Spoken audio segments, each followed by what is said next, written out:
ជំរាបសួរប្រិយមិត្តនៅក្នុង Facebook ទាំងអស់ជាទីគោរពស្វាគមន៍ប្រិយមិត្តដែលតែងទៅនៅមុខគេគឺទីបំផុតចន្ទទីវដីលីសុភ័យលេខបាទឆៃចាស្រមោលក្រហមប៊ូចន្ទធឿននីសេងយូកូអ៊ីកូប្រិយមិត្តហេមចន្ទានិងធុនសូសមែនឆាំដែលកំពុងតាមដានទស្សនាការផ្សាយផ្ទាល់ព្រមទាំងកៅមនីពៅនិងសុកហេងម៉ៅខ្ញុំសូមបង្ហាញនៅរបៀបព្រះតាមទម្លាប់សារៈទី1គឺការបង្ហាញប្រធានបទទី2បកស្រាយទី3ផ្សេងប្រធានបទថ្ងៃនេះមាន2នៅតែប្រធានបទក្តៅដដែលខេមរវណ្ណាមុននឹងចូលទៅដល់ការបង្ហាញនៅប្រធានបទទាំងពីរនេះប្រិយមិត្ត share វីដេអូនេះទៅកាន់ប្រិយមិត្តដទៃទៀតទូរទស្សន៍តារាទៅដល់ទីណាបញ្ញាអ៊ីក្រេការផ្លាស់ប្ដូរផ្នត់គំនិតទៅដល់ទីនោះស្ដាប់សូនតារាកើបញ្ញាលេតសកុនត្រីស្ដាប់ហ៊ុនម៉ាណែតអត់ទឹកដល់មេតទេស្ដាប់ហ៊ុនសែនកើតរោគចិត្តទូរទស្សន៍សូនតារាចិនដាខំស្រាត់ខោជន់ផ្ដាច់ការផ្លាស់ប្ដូរផ្នត់គំនិតប្រធានបទទី1ពហិការថ្ងៃនេះនិយាយអំពីរឿងល្អដែលគួរឲ្យអស់សំណោកតិចតួចពហិការនិងមិនពហិការប្រធានបទទី2និយាយអំពីច្បាប់ធម្មជាតិគឺជាវិទ្យាសាស្ត្រនយោបាយដាក់ឃីនបេរីសិននិងចំណេះដឹងទូទៅមួយធម្មជាតិសង្គ្រាមនិងច្បាប់អន្តរជាតិប្រិយមិត្តឆោរាវី share វីដេអូនេះទៅកាន់ប្រិយមិត្តដទៃទៀតទូរទស្សន៍សូនតារាសម័យឆាមស្រាត់ខោជន់ផ្ដាច់ការផ្លាស់ប្ដូរផ្នត់គំនិតគ្រឿងខ្លែងថ្ងៃនេះមានតែមួយទេគឺចំពាក់កាលពីម្សិលមិញដោយសារតែនិយាយជក់មាត់ទៅស្រាប់តែមានប្រិយមិត្តមួយរូបគាត់បានសរសេរខមមិនហើយគាត់ក៏ផ្ញើសារមកខ្ញុំអំពីចំណុចកាលពីម្សិលមិញផនិតកុកស៊ីខ្ញុំនិយាយរឿង3ថាតើត្រូវដោះស្រាយបញ្ហាយ៉ាងដូចម្ដេចបើសិនជាសូនតារានេះជាមេដឹកនាំប្រទេសឬក៏មិនបាច់ជាមេដឹកនាំប្រទេសទេបើសិនជាខ្ញុំផ្ដល់យោបល់សុផាន់រិទ្ធអង្គទី1ម្សិលមិញខ្ញុំបាននិយាយហើយគឺមើលចរន្តអន្តរជាតិកុំប្រញាប់កាត់ដីដូរយកសន្តិភាពពីព្រោះមិនអាចណាបញ្ឈប់ឆន្ទៈមហិច្ឆតារបស់ថៃបានឡើយដោយតែខ្ញុំលើកឧទាហរណ៍ការខ្លាចមិនអាចបញ្ចប់ការឈ្លានពានពីព្រោះមានពេលខ្លះបោះស្បាវាបានតែមួយរយៈតែប៉ុណ្ណោះដែលខ្ញុំលើកឧទាហរណ៍2ជាក់ស្ដែងដូចនៅក្នុងរបបប៉ុលពតមនុស្សខ្លាចស្លាប់រហូតគេឲ្យធ្វើអីធ្វើនឹងដើម្បីតែចង់រស់ប៉ុន្តែបែរជាស្លាប់ប្រថាអង្គឆ្អឹងគោលភ្នំរាប់លានអ្នករបបហ៊ុនសែនបច្ចុប្បន្នមនុស្សខ្លាចគុកប៉ុន្តែមិនអាចគេចអំពីគុកបានគុករឹតតែកើនវាคล้ายទៅជាភេងបុរិតរបបគុកណាទៅវិញនៅក្នុងប្រទេសកម្ពុជាបច្ចុប្បន្នម៉ារីបានអញ្ចឹងចំណុចទី1ខ្ញុំបានប្រើន័យធៀបថាសកលលោកកំពុងតែជួបព្យុះប៉ុន្តែវាមិនមែនមានន័យថាសុភាពស្រីមិនស្ងប់យើងប្រញាប់យើងមិនអាចទាន់ហន់បានទេសូនវិហាររងចាំមើលសភាពការណាមួយពីព្រោះសូម្បីតែរឿងប្រាសាទព្រះវិហារណាបងប្អូនមានដឹងទេគឺមានការប្តឹងផ្ដល់រយៈពេលទៅ3-4 ឆ្នាំឯណោះឡៅប៉ូលីនទើបអាចយកប្រាសាទព្រះវិហារវិញបានខ្ញុំអ្នកប្រឆាំងនឹងកោតទោសចំពោះការកាត់ទឹកដីនេះដូរយកសន្តិភាពដើម្បីបញ្ចប់ពីព្រោះប្រទេសកម្ពុជាគ្មាននរណាម្នាក់មានសិទ្ធិគ្មាននរណាម្នាក់បាត់ដំបងមិនដូចចិត្តមានសិទ្ធិកាត់ទឹកដីខ្មែរឲ្យទៅនរណាម្នាក់ឡើយគេឲ្យយើងទៅដឹកនាំគឺមិនមែនទៅកាត់ទឹកដីទេទៅការពារទឹកដីឲ្យអស់លទ្ធភាពជាទីបំផុតបើជាតិមួយខ្ញុំប្រកាសណាអញ្ចឹងយើងរងចាំមើលរលកវាស្ងប់ពីនោះខ្ញុំគិតថា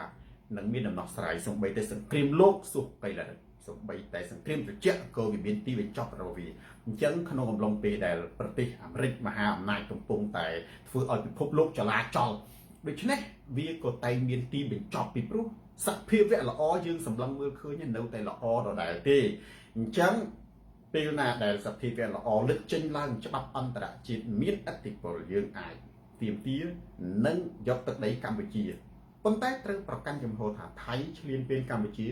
ឈរជើងកណ្ដាលថាហោះលើទឹកដីកម្ពុជានិងតម្រូវឌីខឹមឲ្យសហគមន៍អន្តរជាតិយូរថ្នាក់ជាពិសេសអង្គការសហប្រជាជាតិពិភពលោកនឹងនិយាយអំពីកម្ពុជាសុំ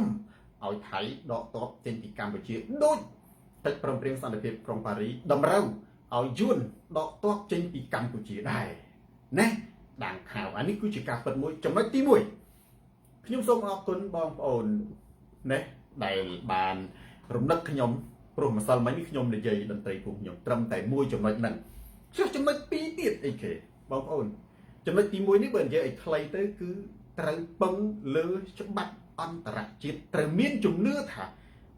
ពិភពលោកយើងនេះមានធម៌មនុស្សអន្តរជាតិមិនអាចអាធំស៊ីអាតូចអាខ្លាំងស៊ីអាខ្សោយបានទេគ្រាន់តែថាច្បាប់អន្តរជាតិវាជួបព្យុះព្រិលវាខ្សោយមួយរយៈតែប៉ុណ្ណោះអញ្ចឹងសរុបសេចក្តីមកនៃឲ្យចំទៅគឺកម្ពុជានៅតែត្រូវពឹងច្បាប់អន្តរជាតិដែរច្បាប់អន្តរជាតិនោះវាមានច្រើនដូចជាកិច្ចព្រមព្រៀងសន្តិភាពក្រុងប៉ារីក៏ជាច្បាប់អន្តរជាតិហេតុនេះបានជាមិនប្តឹងឲ្យប្រទេសទាំងប្រមាណនឹងសើរើឡើងវិញកោះប្រជុំនិយាយពីកម្ពុជាមែនទេប្តឹងទៅតុលាការ ICJ ជាច្បាប់នេះអន្តរជាតិប្តឹងទៅអង្គការសហជីវជាតិច្បាប់អន្តរជាតិបញ្ចូលពិភពលោកដែលមានអាសនៈនៅអង្គការសហជីវជាតិដើម្បីឲ្យគេនិយាយអំពីកម្ពុជាអាហ្នឹងជាច្បាប់អន្តរជាតិណែគឺត្បិតតែឥឡូវនេះគេរវល់ប៉ុន្តែយើងមិនមែនមានន័យថាយើងត្រូវបោះបង់ចោលទេចំណុចទី2សាមគ្គីដែលខ្ញុំនិយាយច្រើនដងហើយមិនដែលកែប្រែទេសាមគ្គីនឹងគឺមែនតែនណាបងប្អូនខ្ញុំលើកឡើងឧទាហរណ៍ឥឡូវប្រតិកលាគ្នាទៀតគ្រឿងខ្លែងនេះវានៅតែមានខ្លឹមសារដដែលដើម្បីឲ្យបងប្អូនយើងឬក៏ជាយោបល់មួយល្អដែរដែលខ្ញុំតែងតែលើកឡើងថាតើយើងទៅបញ្ចូលអន្តរជាតិឡាយហ្មងនឹងពិភពលោកយ៉ាងដូចម្ដេចបើគេស្អប់របបហ៊ុនសែនដែរការប្រៃនៅតែប៉ុណ្ណឹងណាបងប្អូនណាគេស្អប់ដែរដល់តែពេលបងប្អូនខ្ញុំតែងតែលើកឧទាហរណ៍ចិនដាហលដូចជានៅប្រទេសកូរ៉េខាងជើងណាឧទាហរណ៍អាមេរិកវាយវាមានខុសអីទេប៉ុន្តែគេស្អប់ប្រកឹមជុំអ៊ុនមែនទេបើយើងធ្វើឲ្យគេស្អប់បើយើងអត់កែប្រែគោលនយោបាយអត់កែប្រែផ្នែកគំនិតអត់កែប្រែស្ថានភាពនៅក្នុងប្រទេសកម្ពុជាងើបមួយវាយមួយងើបពីរវាយពីរនេះពង្រីកគុកហើយយើងទៅទៀមទាទៅសុំឲ្យគេដែលកំពុងតែមើលមកយើងក្នុងផ្លូវអាក្រក់ណាយើងមានមុខមាត់អាក្រក់នៅក្នុងការរំលោភសិទ្ធិមនុស្សផងសាររុនគង់យើងមានមុខមាត់អាក្រក់នៅក្នុងការលាងលុយខ្មៅផងយើងមានមុខមាត់អាក្រក់នៅក្នុងការផ្ដល់ទីតាំងចម្រោកអក្រិតកម្មអនឡាញផងដល់តែពេលអញ្ចឹងយើងចាប់គេដាក់គុករាល់ថ្ងៃអានឹងគឺវាបណ្ដាលឲ្យគេអត់ជួយបណ្ដាលឲ្យគេខ្ជិលរវល់គេអត់ចង់លើកយករឿងយើងមកជជែកនៅក្នុងនេះតបចរចាទៅយើងវាអាក្រក់ដែរអញ្ចឹងចំណុចនេះគ្នាតែត្រូវប៉ុណ្ណាហ៊ុនសែនក៏អាចគិតតែខុសប៉ុន្តែបើគាត់នាំជាតិទៅវិនិច្ឆ័យទេវ៉ៃសុនគាត់នាំជាតិទៅវិនិច្ឆ័យគាត់គិតថាអញចាប់ឯងដាក់គុកឯងមកធ្វើអញជំមានណាទៅធ្វើហ៊ុនសែនរាល់ថ្ងៃនេះហ៊ុនសែនចង់ចាប់អាណាដាក់គុកក៏បានយើងនិយាយទៅចេះទៅមានអាណាទៅធ្វើហ៊ុនសែនបានប៉ុន្តែទង្វើរបស់ហ៊ុនសែននឹងបានជួយដល់ប្រទេសជាតិដែរឬទេមែនទេមកសៀនស៊ុយថាខ្លាំងហើយទៅអស់ចាហើយទៅចាប់អាណាក៏បានដែរចង់សុកហ្នឹងហ៊ុនសែនក៏អកឲ្យមានអារម្មណ៍ថាអូអញឆុងហុងស៊ុយទៅចាប់អានោះដាក់គុកថាអត់អាណាទៅធ្វើឲ្យហ៊ុនសែនបានទេប៉ុន្តែសួរថាតើហ៊ុនសែនធ្វើចឹងធ្វើឲ្យប្រទេសជាតិនឹងមានមុខមាត់លើឆាកអន្តរជាតិយ៉ាងដូចម្ដេចអ្នកឯងទៅបំផ្លាញមែនទេជនជាតិបំផ្លាញការរំលោភសិទ្ធិមនុស្សមានន័យថាឯងទៅនិយាយពីរំលោភសិទ្ធិមនុស្សអីឯងមើលអាមេរិកបៃតាប្រជាធិបតេយ្យប្រជាធិបតេយ្យមិនមែនកម្មសិទ្ធិរបស់អាមេរិកទេណាកើតនៅក្រិចបារាំងសម័យប្រទេសអឺរ៉ុបប្រទេសពិភពលោកទាំងមូលមានលោកដៃចូលជាមួយអាមេរិកទេណាបច្ចុប្បន្នហ្នឹងធ្វើសង្គ្រាមតែអាមេរិកជាមួយអ៊ីស្រាអែលតែបើអ៊ីស្រាអែលអានឹងដឹងអាម៉ួយសង្គ្រាមយូរហើយម៉ួយសង្គ្រាមនៅមកឈឹមបូពេអ៊ីស្រាអែលបើវាមិនវាយអានេះក៏វាយអានោះដែរណាអ៊ីស្រាអែលវាយទៅជុំវិញហ្នឹងដើម្បីខ្លាចអ្នកជុំវិញហ្នឹងវាខ្ទេចវាខ្លាំងទៅវាកំទេចអ៊ីស្រាអែលណាតែពិភពលោកយើងមានអាមេរិកទេតើធ្វើសង្គ្រាមគេមានចូលរួមឯណាមែនទេគាត់ថាគេមិនទៅកាន់ជើងអ៊ីរ៉ង់ដល់ប៉ុណ្្នឹងឯងសម្ដេចសេងរតនាអាកន្លែងហ្នឹងបានជាបងប្អូនណាគ្មានអាណាទៅធ្វើឲ្យហ៊ុនសែនបានទេហ៊ុនសែនថាទៅអួតស្អីរឿងដើរចាប់គេដាក់គុកនឹងអញចាប់កម្មករករណីអញចាប់ឪសូនរអញដើរចាប់អានេះដាក់គុកថាអត់អាណាទៅធ្វើឲ្យហ៊ុនសែនបានទេនិយាយភាសាអ្នកស្រុកទៅថាហ៊ុនសែនចង់ចាប់អីក៏បានឥឡូវចង់តម្រង់ជួរណា ឲ្យតែបានបញ្ជាពីហ៊ុនសែនមកណាឆ្លប់ហ៊ុនសែននៅកម្ពុជាបិបាលខ្មែរក្រហមអារម្មណ៍មេតាអ៊ំទៅហ៊ុនសែនប្រើមនុស្សអាយុ3ឆ្នាំហ្នឹងណាទៅកាន់កាភ្លើងឲ្យតែពាក់ផ្លាកតែហ៊ុនសែនបញ្ជាតែដឹកមនុស្សទៅខ្សែយកទៅវាយចូលអំណាចហើយឥឡូវធ្វើខ្ញុំថាធ្វើប៉ុន្តែយើងសួរថាតើបានប្រយោជន៍អីអានឹងចំណុចទី2ណាបងប្អូនណាចំណុចទី1ខ្ញុំនិយាយពីច្បាប់អន្តរជាតិចំណុចទី2ខ្ញុំនិយាយអំពីកែប្រែស្ថានភាពនៅក្នុងប្រទេសកម្ពុជាព្រោះតែហ៊ុនសែនខ្លាំងហ៊ុនសែនចាប់អាណាកុកអញមិនទៅធ្វើអីអាណាមកធ្វើអីអញបានអត់បើខ្ញុំមានពីណាទៅធ្វើអីប៉ុន្តែសួរថាតើហ៊ុនសែនធ្វើអញ្ចឹងនេះបំផ្លាញប្រទេសជាតិមិននេះវាបំផ្លាញមុខមាត់ប្រទេសជាតិនៅលើឆានរជាតិអញ្ចឹងបានខ្ញុំថាយើងតម្រូវឲ្យអន្តរជាតិតម្រូវឲ្យប្រទេសមួយចំនួននេះចាប់អារម្មណ៍លើយើងជួយកម្ពុជាដោយកិច្ចប្រឹងសន្តិភាពក្រុងប៉ារីសលើកយកករណីយើងទៅនិយាយនៅលើអង្គការសហប្រជាជាតិណាទៅជួយជ្រោមជ្រែងដើម្បីជួយបញ្ចប់វិបត្តិណានៅអាស៊ានចប់វិបត្តិនៅអីអញ្ចឹងទៅជួយចូលរួមចំណែកកសាងពិភពលោកសន្តិភាពក្នុងតំបន់វាតើតែយើងមិនត្រឹមត្រូវដែរអញ្ចឹងចំណុចទី2នេះណាបើមិនកែប្រែទេហ៊ុនសែនចង់ចាប់អាណាដាក់គុកក៏បានដែរគ្មានអាណាទៅធ្វើអីហ៊ុនសែនបានទេហ៊ុនសែនយើងនិយាយមិនបាច់ហ៊ុនសែនអស់ចាណាពិតជាអស់ចាមែនគ្មានអាណាអាចទៅធ្វើហ៊ុនសែនបានទេប៉ុន្តែហ៊ុនសែនអាចធ្វើឲ្យប្រទេសកម្ពុជារលាយដោយសារតែទង្វើរបស់គាត់សួរតើជាក់ស្ដែងឃើញឥឡូវនេះឃើញមានអត់គ្រប់គ្រងគាត់មួយអានេះសិនហ៊ុនសែនធ្វើរលាយមែនទេហ៊ុនសែនធ្វើរលាយយ៉ាងនេះមែនទេហាចំណុចទី1ចំណុចទី2ចុះចំណុចទី3អានេះជាពាក់កាលពីម្សិលមិញពូសវណ្ណាគឺពង្រឹងវិស័យកងទ័ពជាសម្ងាត់សុនរាមនិយាយប៉ុណ្ណឹងណានេះត្រូវដឹងថាយើងនៅជាប់ប្រទេសដែលចាំតែលៀបយើងជានិច្ចយកគំរូតាមវៀតណាមដឹងថាចិនគឺខ្លាំងនៅចិត្តចិនគឺតែបហៅពុះហ្នឹង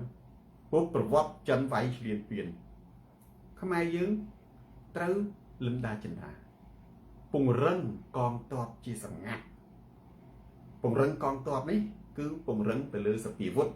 សុពេជ្រយើងចន្ទាឡាមនិងយុទ្ធសាស្ត្រខ្ញុំវាអត់ចេះទេប៉ុន្តែខ្ញុំគាត់និយាយតែនឹងប្រទេសមួយបើមានកងទ័ពខ្សោយ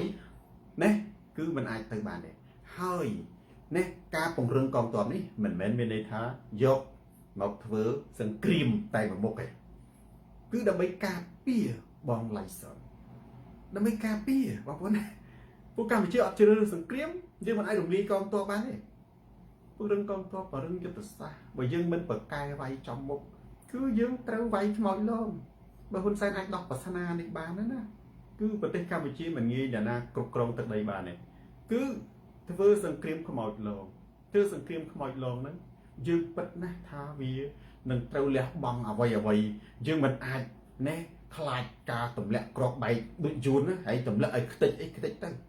ប៉ុន្តែបងប្អូនវាមិនអាចយកទឹកដីបានអាហ្នឹងគឺសំខាន់ណាបងប្អូនណាទឹកដីមិនអាចត្រឡប់បានទេប៉ុន្តែខ្ញុំនិយាយនេះមិនមែនចង់ឲ្យណែកម្ពុជាទៅធ្វើសង្គ្រាមហើយថៃទៅធ្វើសង្គ្រាមខ្ញុំមិនត្រូវការរឿងហ្នឹងគ្រាន់ណាអាម៉ាត់ចាមែលវាជារឿងមួយដែលយើងត្រូវតែធ្វើនៅក្នុងប្រទេសមួយដែលយើងនៅចិត្តប្រទេសដែលខ្លាំងកុំអាឡ័យដើរអួតណាកុំអាឡ័យដើរអួតកុំអាឡ័យដើរចាប់មនុស្សដាក់គុកអានោះបំផ្លាញប្រទេសជាតិទេមែនទេហើយយើងកុំរំពឹងថាកុំទៅព្រៀបទាំងណាបើអាមេរិកទៅធ្វើសង្គ្រាមអាមេរិកមិនធ្វើសង្គ្រាមទេដូណាល់ត្រាំមែនទេអាមេរិកដូចថាគាត់ជាផ្នែកមួយតែហើយពិភពលោកយើងនេះណាបងប្អូនខ្ញុំនិយាយតែពិភពលោកនេះគេអត់គ្រប់គ្រងសង្គ្រាមទេឥឡូវអ្នកណាមានផុសតាំងអីថាពិភពលោកគ្រប់គ្រងសង្គ្រាមលើមកអាមេរិកធ្វើសង្គ្រាមសម្ព័ន្ធមិត្តរបស់អាមេរិកអង្គការ NATO អឺរ៉ុបមាន27ប្រទេសអត់មានចូលរួមទេមែនទេអញ្ចឹងគេអត់គ្រប់គ្រងសង្គ្រាមទេនៅលើពិភពលោកយើងនេះជាចំណុចល្អមួយដែលយើងមើលណាបើអង់គ្លេសប្រកាសប្រឆាំងតែម្ដងមែនទេសង្គ្រាមនេះធ្វើតែអ៊ីស្រាអែលនិងអាមេរិកទេហើយអ៊ីស្រាអែលគឺជាម៉ូយសង្គ្រាមហើយទូវាយតែជុំវិញនឹងអ៊ីស្រាអែលអត់មានអីចម្លែកទេនេះបើសិនជាប្រទេសដទៃទៀតទៅលូកដៃអានឹងបានយើងគួរឲ្យព្រួយបារម្ភថាអយុត្តិធម៌នៅលើពិភពលោកយើងរលាយហើយយកអត់មានរំពឹងអីទេប៉ុន្តែខ្ញុំមើលទៅនៅឃើញចំណុចល្អបងប្អូនណាហើយដូណាល់ត្រាំគាត់មិនកាន់អំណាចរហូតទេបងប្អូនគាត់មិនកាន់អំណាចរហូតទេបងប្អូនបើកាលណាប្រទេសអាមេរិកគឺវាមានការប្រែប្រួលទៅតាមអាណត្តិប្រធានាធិបតីមែនទេយើងកុំម៉ៅអាមេរិកទាំងមូលល្អខ្ញុំនៅតែនិយាយឧទាហរណ៍ទៀតថាប៉ុលពតសម្លាប់មនុស្សយើងមិនទៅនិយាយថាខ្មែរសម្លាប់មនុស្សខ្មែរណាខ្មែរអត់សម្លាប់មនុស្សដែរហ៊ុនសែនបដិការចាប់មនុស្សទៅជាប្រទេសកម្ពុជាមួយទាំងមូលទៅជារបបគុក យើងទៅថាខ្មែរសាហាវមិនហ៊ុនសែនសាហាវមិននេះអ៊ីតាលីសម្រាប់មនុស្សយើងទៅថាឡម៉ង់សាហាវមិនទៅថាឡម៉ង់មិនថាអ៊ីតាលីមិននេះអានឹងណាដូចគ្នាប្រទេសអាមេរិកដូណាល់ត្រាំគាត់ដឹកនាំធ្វើសង្គ្រាមយើងទៅថាអាមេរិកខូចមិនអាមេរិកល្អច្រើនណាបងប្អូនខ្ញុំនិយាយទៅដែរប្រទេសអាមេរិកហ្នឹងជាប្រទេសដែលបងប្អូនមានដឹងប្រព័ន្ធអប់រំនៅលើផែនដីឯកសារបកជាភាសាអង់គ្លេសនៅតាមសាកលវិទ្យាល័យទោះបីចិនក៏ដោយក៏យកឯកសារសិលធម៌ច្បាប់យុទ្ធសាស្ត្រអីពីអាមេរិកក៏ច្រើនដែរអញ្ចឹងមានន័យថាជាប្រភពនៃមនុស្សល្អគឺនៅអាមេរិកទេណាអញ្ចឹងយើងកុំនិយាយថាអាមេរិកសាហាវមកខ្ញុំអ្នកណានិយាយថាអាមេរិកសាហាវខ្ញុំអត់ឯកភាពទេពីព្រោះពិភពលោកយើងនេះណាបងប្អូនគឺវាទំនោរទៅតាមមេដឹកនាំទេអញ្ចឹងយើងត្រូវនិយាយបើជុំណាទៅលើមនុស្សណាដែលទៅប្រព្រឹត្តអំពើអ្វីមួយបានហើយអញ្ចឹងចំណុចសរុបសេចក្តីមកវិញនរិនថារូប3នៅក្នុងគ្រឿងខ្លែងដែលខ្ញុំជម្រាបកាលពីម្សិលមិញទី1ច្បាប់អន្តរជាតិខ្ញុំនៅតែនិយាយដដែលសម្ដេចសេងរតនាកុំអាលបានចិត្តពីព្រោះពិភពលោកល្អក់មកផ្លែតវានឹងអាចខ្លាឡើងវិញចាំបន្តិចកុំអាលបញ្ញាត់កាត់ដីខ្ញុំថ្កោលទោសហើយជាជនក្បត់ជាតិខ្ញុំនិយាយពេញមាត់កាត់ទឹកដីបរទេសជាជនក្បត់ជាតិថាមិនថាទៅខ្ញុំថាចឹងចង់យកខ្ញុំទៅសម្លាប់ចោលជនក្បត់ជាតិខ្ញុំថាចឹង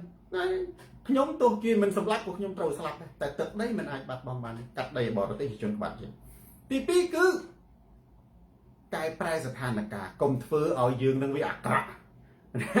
អញ្ចឹងទៅពិភពលោកគេអត់ជួយយើងទេមិនគិតទី3គឺជាសម្ងាត់មិនបាច់អួតទេមិនបាច់អួតទេរឿងមួយដែលមិនត្រូវនិយាយមិនត្រូវអួតទាល់តែសោះគឺពង្រឹងវិស័យយោធានិងយុទ្ធសាស្ត្រហើយបើយើងខ្សោយបើហ៊ុនសែនគាត់យល់សារសូនតារា Rain from Swore គឺត្រូវតែរៀនធ្វើសង្គ្រាមខ្មោចលងសង្គ្រាមខ្មោចលងយល់ហើយអ្នកឯងខ្លាំងអ្នកឯងវាយបានតែអ្នកឯងមិនអាចឈរជើងបានទេសួរតែធ្វើយ៉ាងម៉េចខ្ញុំវាអត់ដឹងទេតើតែខ្ញុំតែដឹកនាំប្រទេសប្រិយចំណិត share វីដេអូនេះទៅកាន់ប្រិយចំណិតដទៃទៀតទូរទស្សន៍សូនតារាស្រាត់ខោជិនផ្ដាច់ការដៃសមុទ្រសេនាផ្លាស់ដូរផ្នែកគំនិតហៀងសុខប្រធានបទទី1 Windrush ពហិការទំនិញថៃមិនពហិការទឹកដីខ្ញុំនិយាយនេះជាការដាស់សតិមួយដែលនៅក្នុងប្រទេសកម្ពុជាមួយចំនួនមានលក្ខណៈជាមនុស្សយន្តអត់មានលក្ខណៈជាមនុស្សជាតិ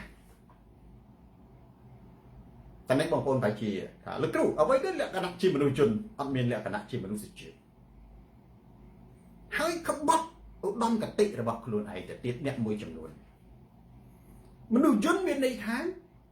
ជាមនុស្សដែលអត់មានមនសិការប្រលឹងវិញ្ញាណនេះវាធ្វើទៅតាមកម្មវិធីនិងការបញ្ជារបស់គេដូចគ្នាមនុស្សមួយចំនួនបើហ៊ុនសែនបើរដ្ឋាភិបាលហ៊ុនហ្នឹងគួរប៉ុឡែនធ្វើយុទ្ធនាការពហិការទំនិញប្រកាសមនុស្សទៅពហិការតាមខ្លួនណាមានអាដាមកតិអត់មានអាដាមកតិថាអញត្រូវធ្វើយ៉ាងម៉េចត្រូវតាមចាំមើលហ៊ុនសែនផោងត្រូវប្រឹងផោងតាមហ៊ុនសែនណាមែនទេមានប្រពន្ធល្អមិនចេះរក្សាមិនទេបច្ចុប្បន្នហ្នឹងមនុស្សយន្តហ្នឹងបើថាហ៊ុនសែនគាត់ធ្លាយផោងទើបចឹងណាអ្នកដតីហ្នឹងដើម្បីឲ្យស្របតាមហ៊ុនសែនដែរហ្នឹងខំប្រឹងស៊ីប្រហុកបងប្អូនឲ្យហោងពោះឲ្យផោងប្រឹងផោងទុកតាមហ៊ុនសែនដែរ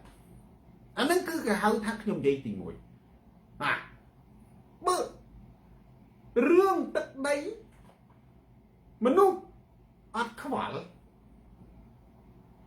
នេះពូបើរឿងប្រាក់សខុនប្រកាសកាត់ដីខ្មែរទៅឲ្យអត់មានឃើញអ្នកមួយចំនួនហ្នឹងប្រឆាំងជំទាស់ទឹកដីកម្ពុជាបងប្អូនសូម្បីនៅអាមេរិកក៏ដោយនៅអ៊ុយក្រែនក៏ដោយប្រធាននៃទឹកដីអ៊ុយក្រែនដែលទៅហ៊ាននិយាយចឹងផងមិនដែលហ៊ាននិយាយផងបងប្អូនណាទោះបីជារុស្ស៊ីបហាអំណាចមកជំហៀងផែនដីអ៊ុយក្រែននឹងតូចជាងរុស្ស៊ី100ដងណារុស្ស៊ីនឹងវាធំមហាអំណាចគ្រប់គ្រងស្ទើរតែគ្រប់គ្រងផែនដីប្រទេសដែលជាប់ទ្វីបទាំងអស់អត់អាហ្វ្រិកទេជាប់អឺរ៉ុបជាប់អាស៊ីប្រទេសដែលជាប់ទ្វីបទាំងពីរបងប្អូនណាធំណាស់រុស្ស៊ីបងប្អូនប្រទេសដែលធំជាងគេបំផុតនៅលើពិភពលោកណាអ៊ុយក្រែនមិននឹងថាអញ្ចឹងដូចប្រាក់សខុនទៅហ៊ាននិយាយអញ្ចឹងបងប្អូនណាហើយមនុស្សទៅលើក เปียหิกาเรื่องตำแหน่งไทยอันนั้นខ្ញុំនិយាយមួយអញ្ចឹងមានន័យថាមនុស្សហ៊ានเปียหิกาตำแหน่งไทยប៉ុន្តែមិនហ៊ានเปียหิกาរឿងថៃយកទឹកដីចង់មានន័យថាគេមិនចង់បានន័យតែអញ្ចឹងទេស្រីអេនគេមិនចង់បានន័យតែអញ្ចឹងទេខ្ញុំចង់និយាយថាក្បត់ឧត្តមកតេចំណុចទី1ខ្ញុំនិយាយរឿងក្បត់ឧត្តមកតេនេះខ្ញុំចង់និយាយថាអ្នកមួយចំនួនជាមនុស្សជនផងក្បត់ឧត្តមកតេក្បត់ឧត្តមកតេយ៉ាងម៉េចឧត្តមកតេមានន័យថាកតេចិត្តដល់ខ្ពង់ខ្ពស់ចិត្តដល់ប្រសើរចិត្តដល់ប្រសើរនេះគឺអីបងប្អូនអ្នកខ្លះអត់ដឹងថាឧត្តមកតេឧត្តមខ្ពង់ខ្ពស់កតេនេះគឺគំនិតដល់ប្រសើរគំនិតដល់ប្រសើរនេះគឺអីគំនិតដល់ប្រសើរជាគំនិតដែលស្រឡាញ់យុត្តិធម៌នេះជាគំនិតដ៏ល្អណានេះគំនិតដ៏ល្អគំនិតដែលស្អប់អយុត្តិធម៌ជាគំនិតដែលល្អមនុស្សដែលស្រឡាញ់យុត្តិធម៌នឹងគេហៅមនុស្សមានដំកតេមនុស្សដែលស្អប់អយុត្តិធម៌មនុស្សមានដំកតេ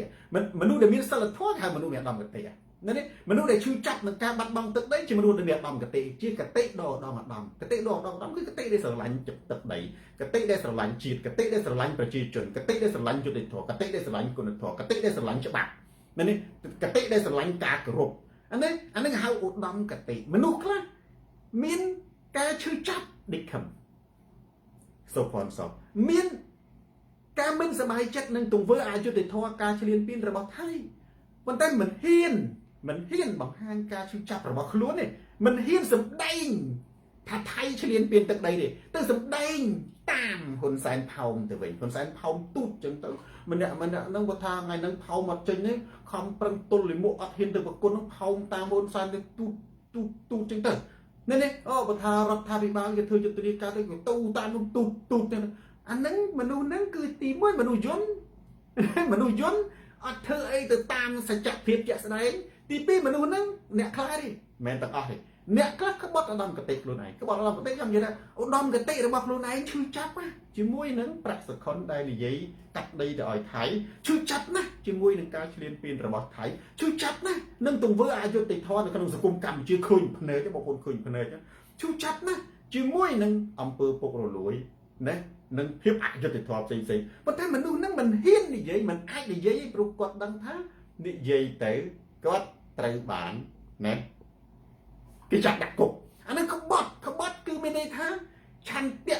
ឧត្តមកតេគំនិតរបស់ខ្លួនឯងឃើញថាអាហ្នឹងវាអយុត្តិធម៌ប៉ុន្តែមិនហ៊ាននិយាយទេអាហ្នឹងមួយក្បត់ឧត្តមកតេមួយទៀតមិនត្រឹមតែមិនហ៊ាននិយាយទេបើនិយាយទៅសរសេរអត្ថបទណាជេសំរងស៊ីតែសំស៊ីក៏មានខុសអីក៏មានទោសអីគាត់មានកំហុសអីគាត់មិនដែលទៅដឹកនាំប្រទេសបានមួយនាទីផងនេះគាត់មិនដែលទៅធ្វើនយោបាយមន្ត្រីបានមួយនាទីមិនដែលទៅកាន់ប្រទេសផងគាត់ខុសអីហ្នឹងគេříctបើគាត់ត្រឹមកម្រិតនិយាយនឹងសំស៊ីគេហៅថាវោហានយោបាយបើនៅក្នុងប្រទេសដទៃទៀតហៅវោហានយោបាយគេប្រកួតប្រជែងធម្មតាសង្គ្រាមគេប្រកួតប្រជែងអាវុធសពីវុធទម្លាក់សម្លាប់មនុស្សនយោបាយគេប្រកួតវោហាគេស្វែងរកចំណុចខ្សោយរបស់សត្រូវមិនទេគេយកចំណុចហ៊ុនសែនគាត់មានប្រឡោះឲ្យសំរងស៊ីនិយាយសំស៊ីនិយាយទៅអាហ្នឹងដល់សំស៊ីមានប្រឡោះឲ្យហ៊ុនសែននិយាយវិញទៅតែមានចឹងឯណាហ៊ុនសែនឃើញអត់មានប្រឡោះអីឲ្យសំរងស៊ីនិយាយទេអត់តសំស៊ីបានគឺទៅពីកាប់សំរងស៊ីហ្នឹងអាហ្នឹងគឺជាចំណុចមួយដែលអន់ទៅវិញអាហ្នឹងខ្ញុំចង់និយាយអញ្ចឹងពហិការនឹងមិនពហិការចំពោះទឹកដីបងប្អូនក៏លេខមើលទៅគឺថាវា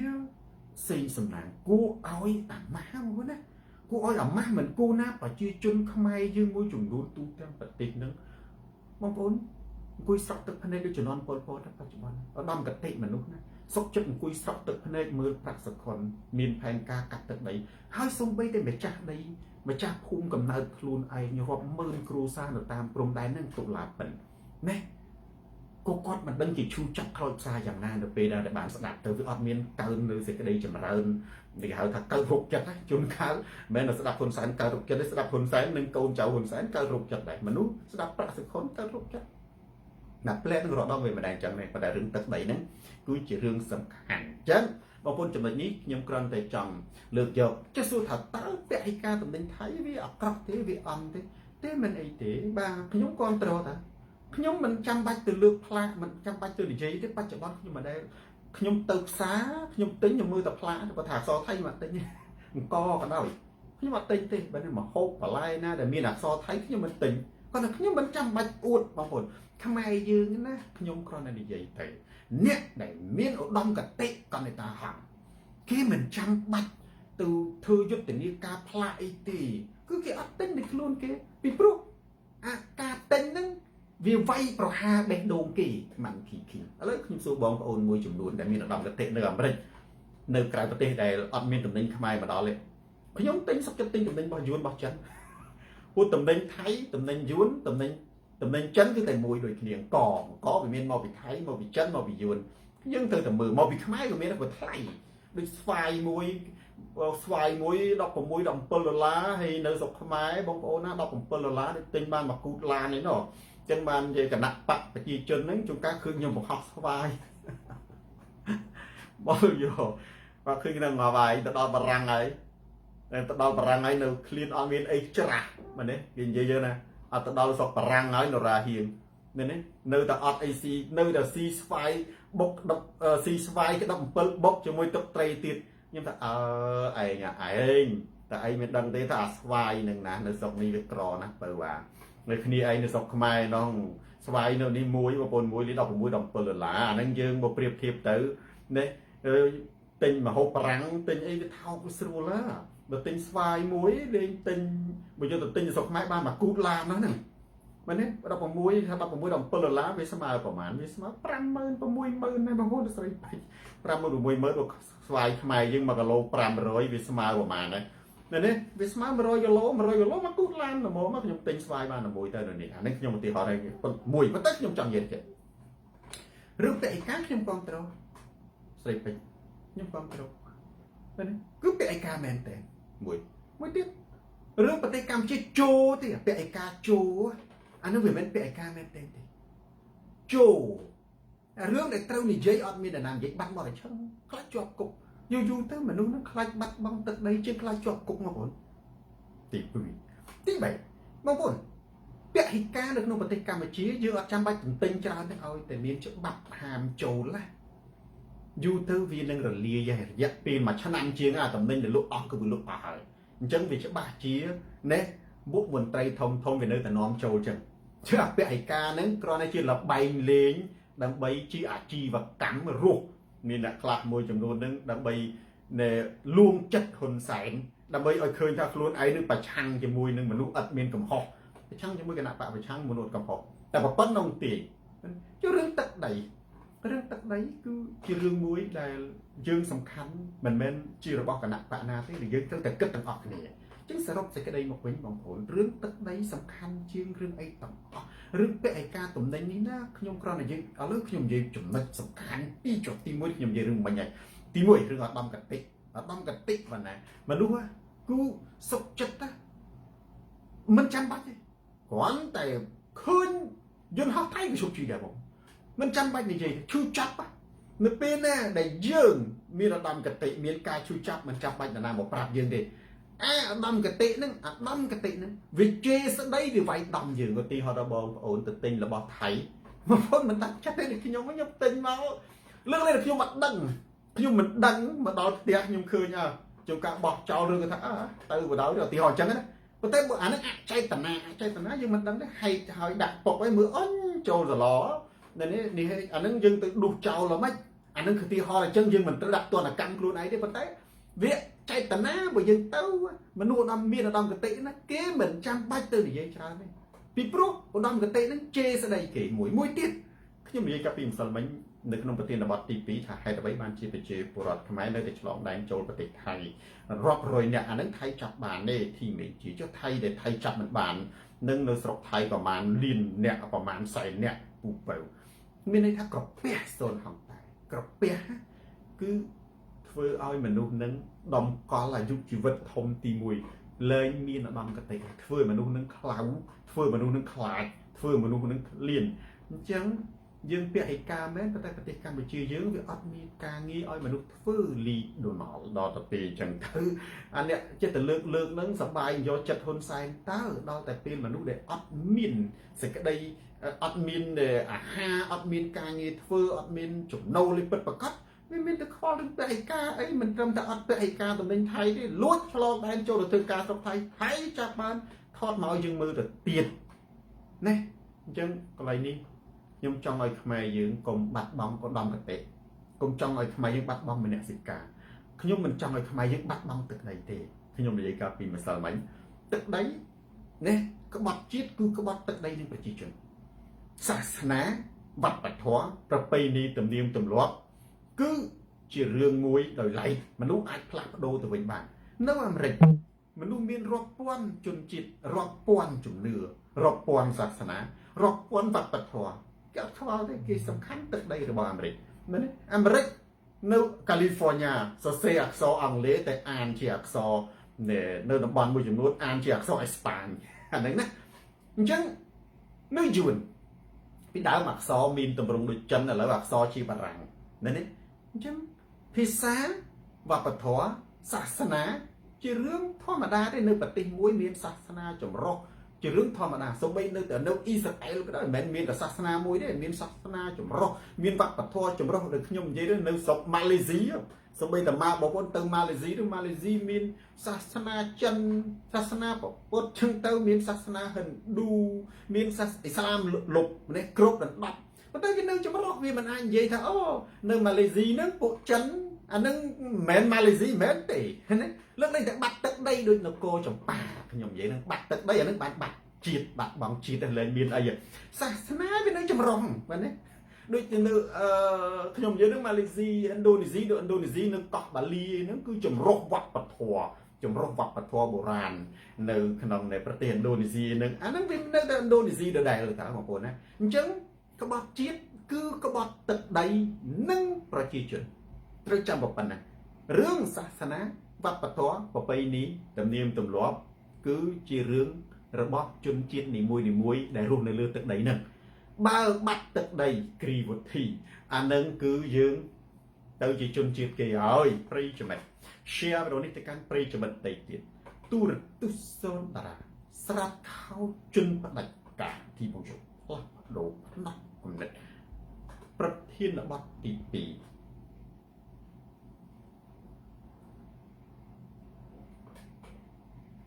ធម្មជាតិសង្គ្រាមនិងច្បាប់អន្តរជាតិអង្គប្រប្រាយ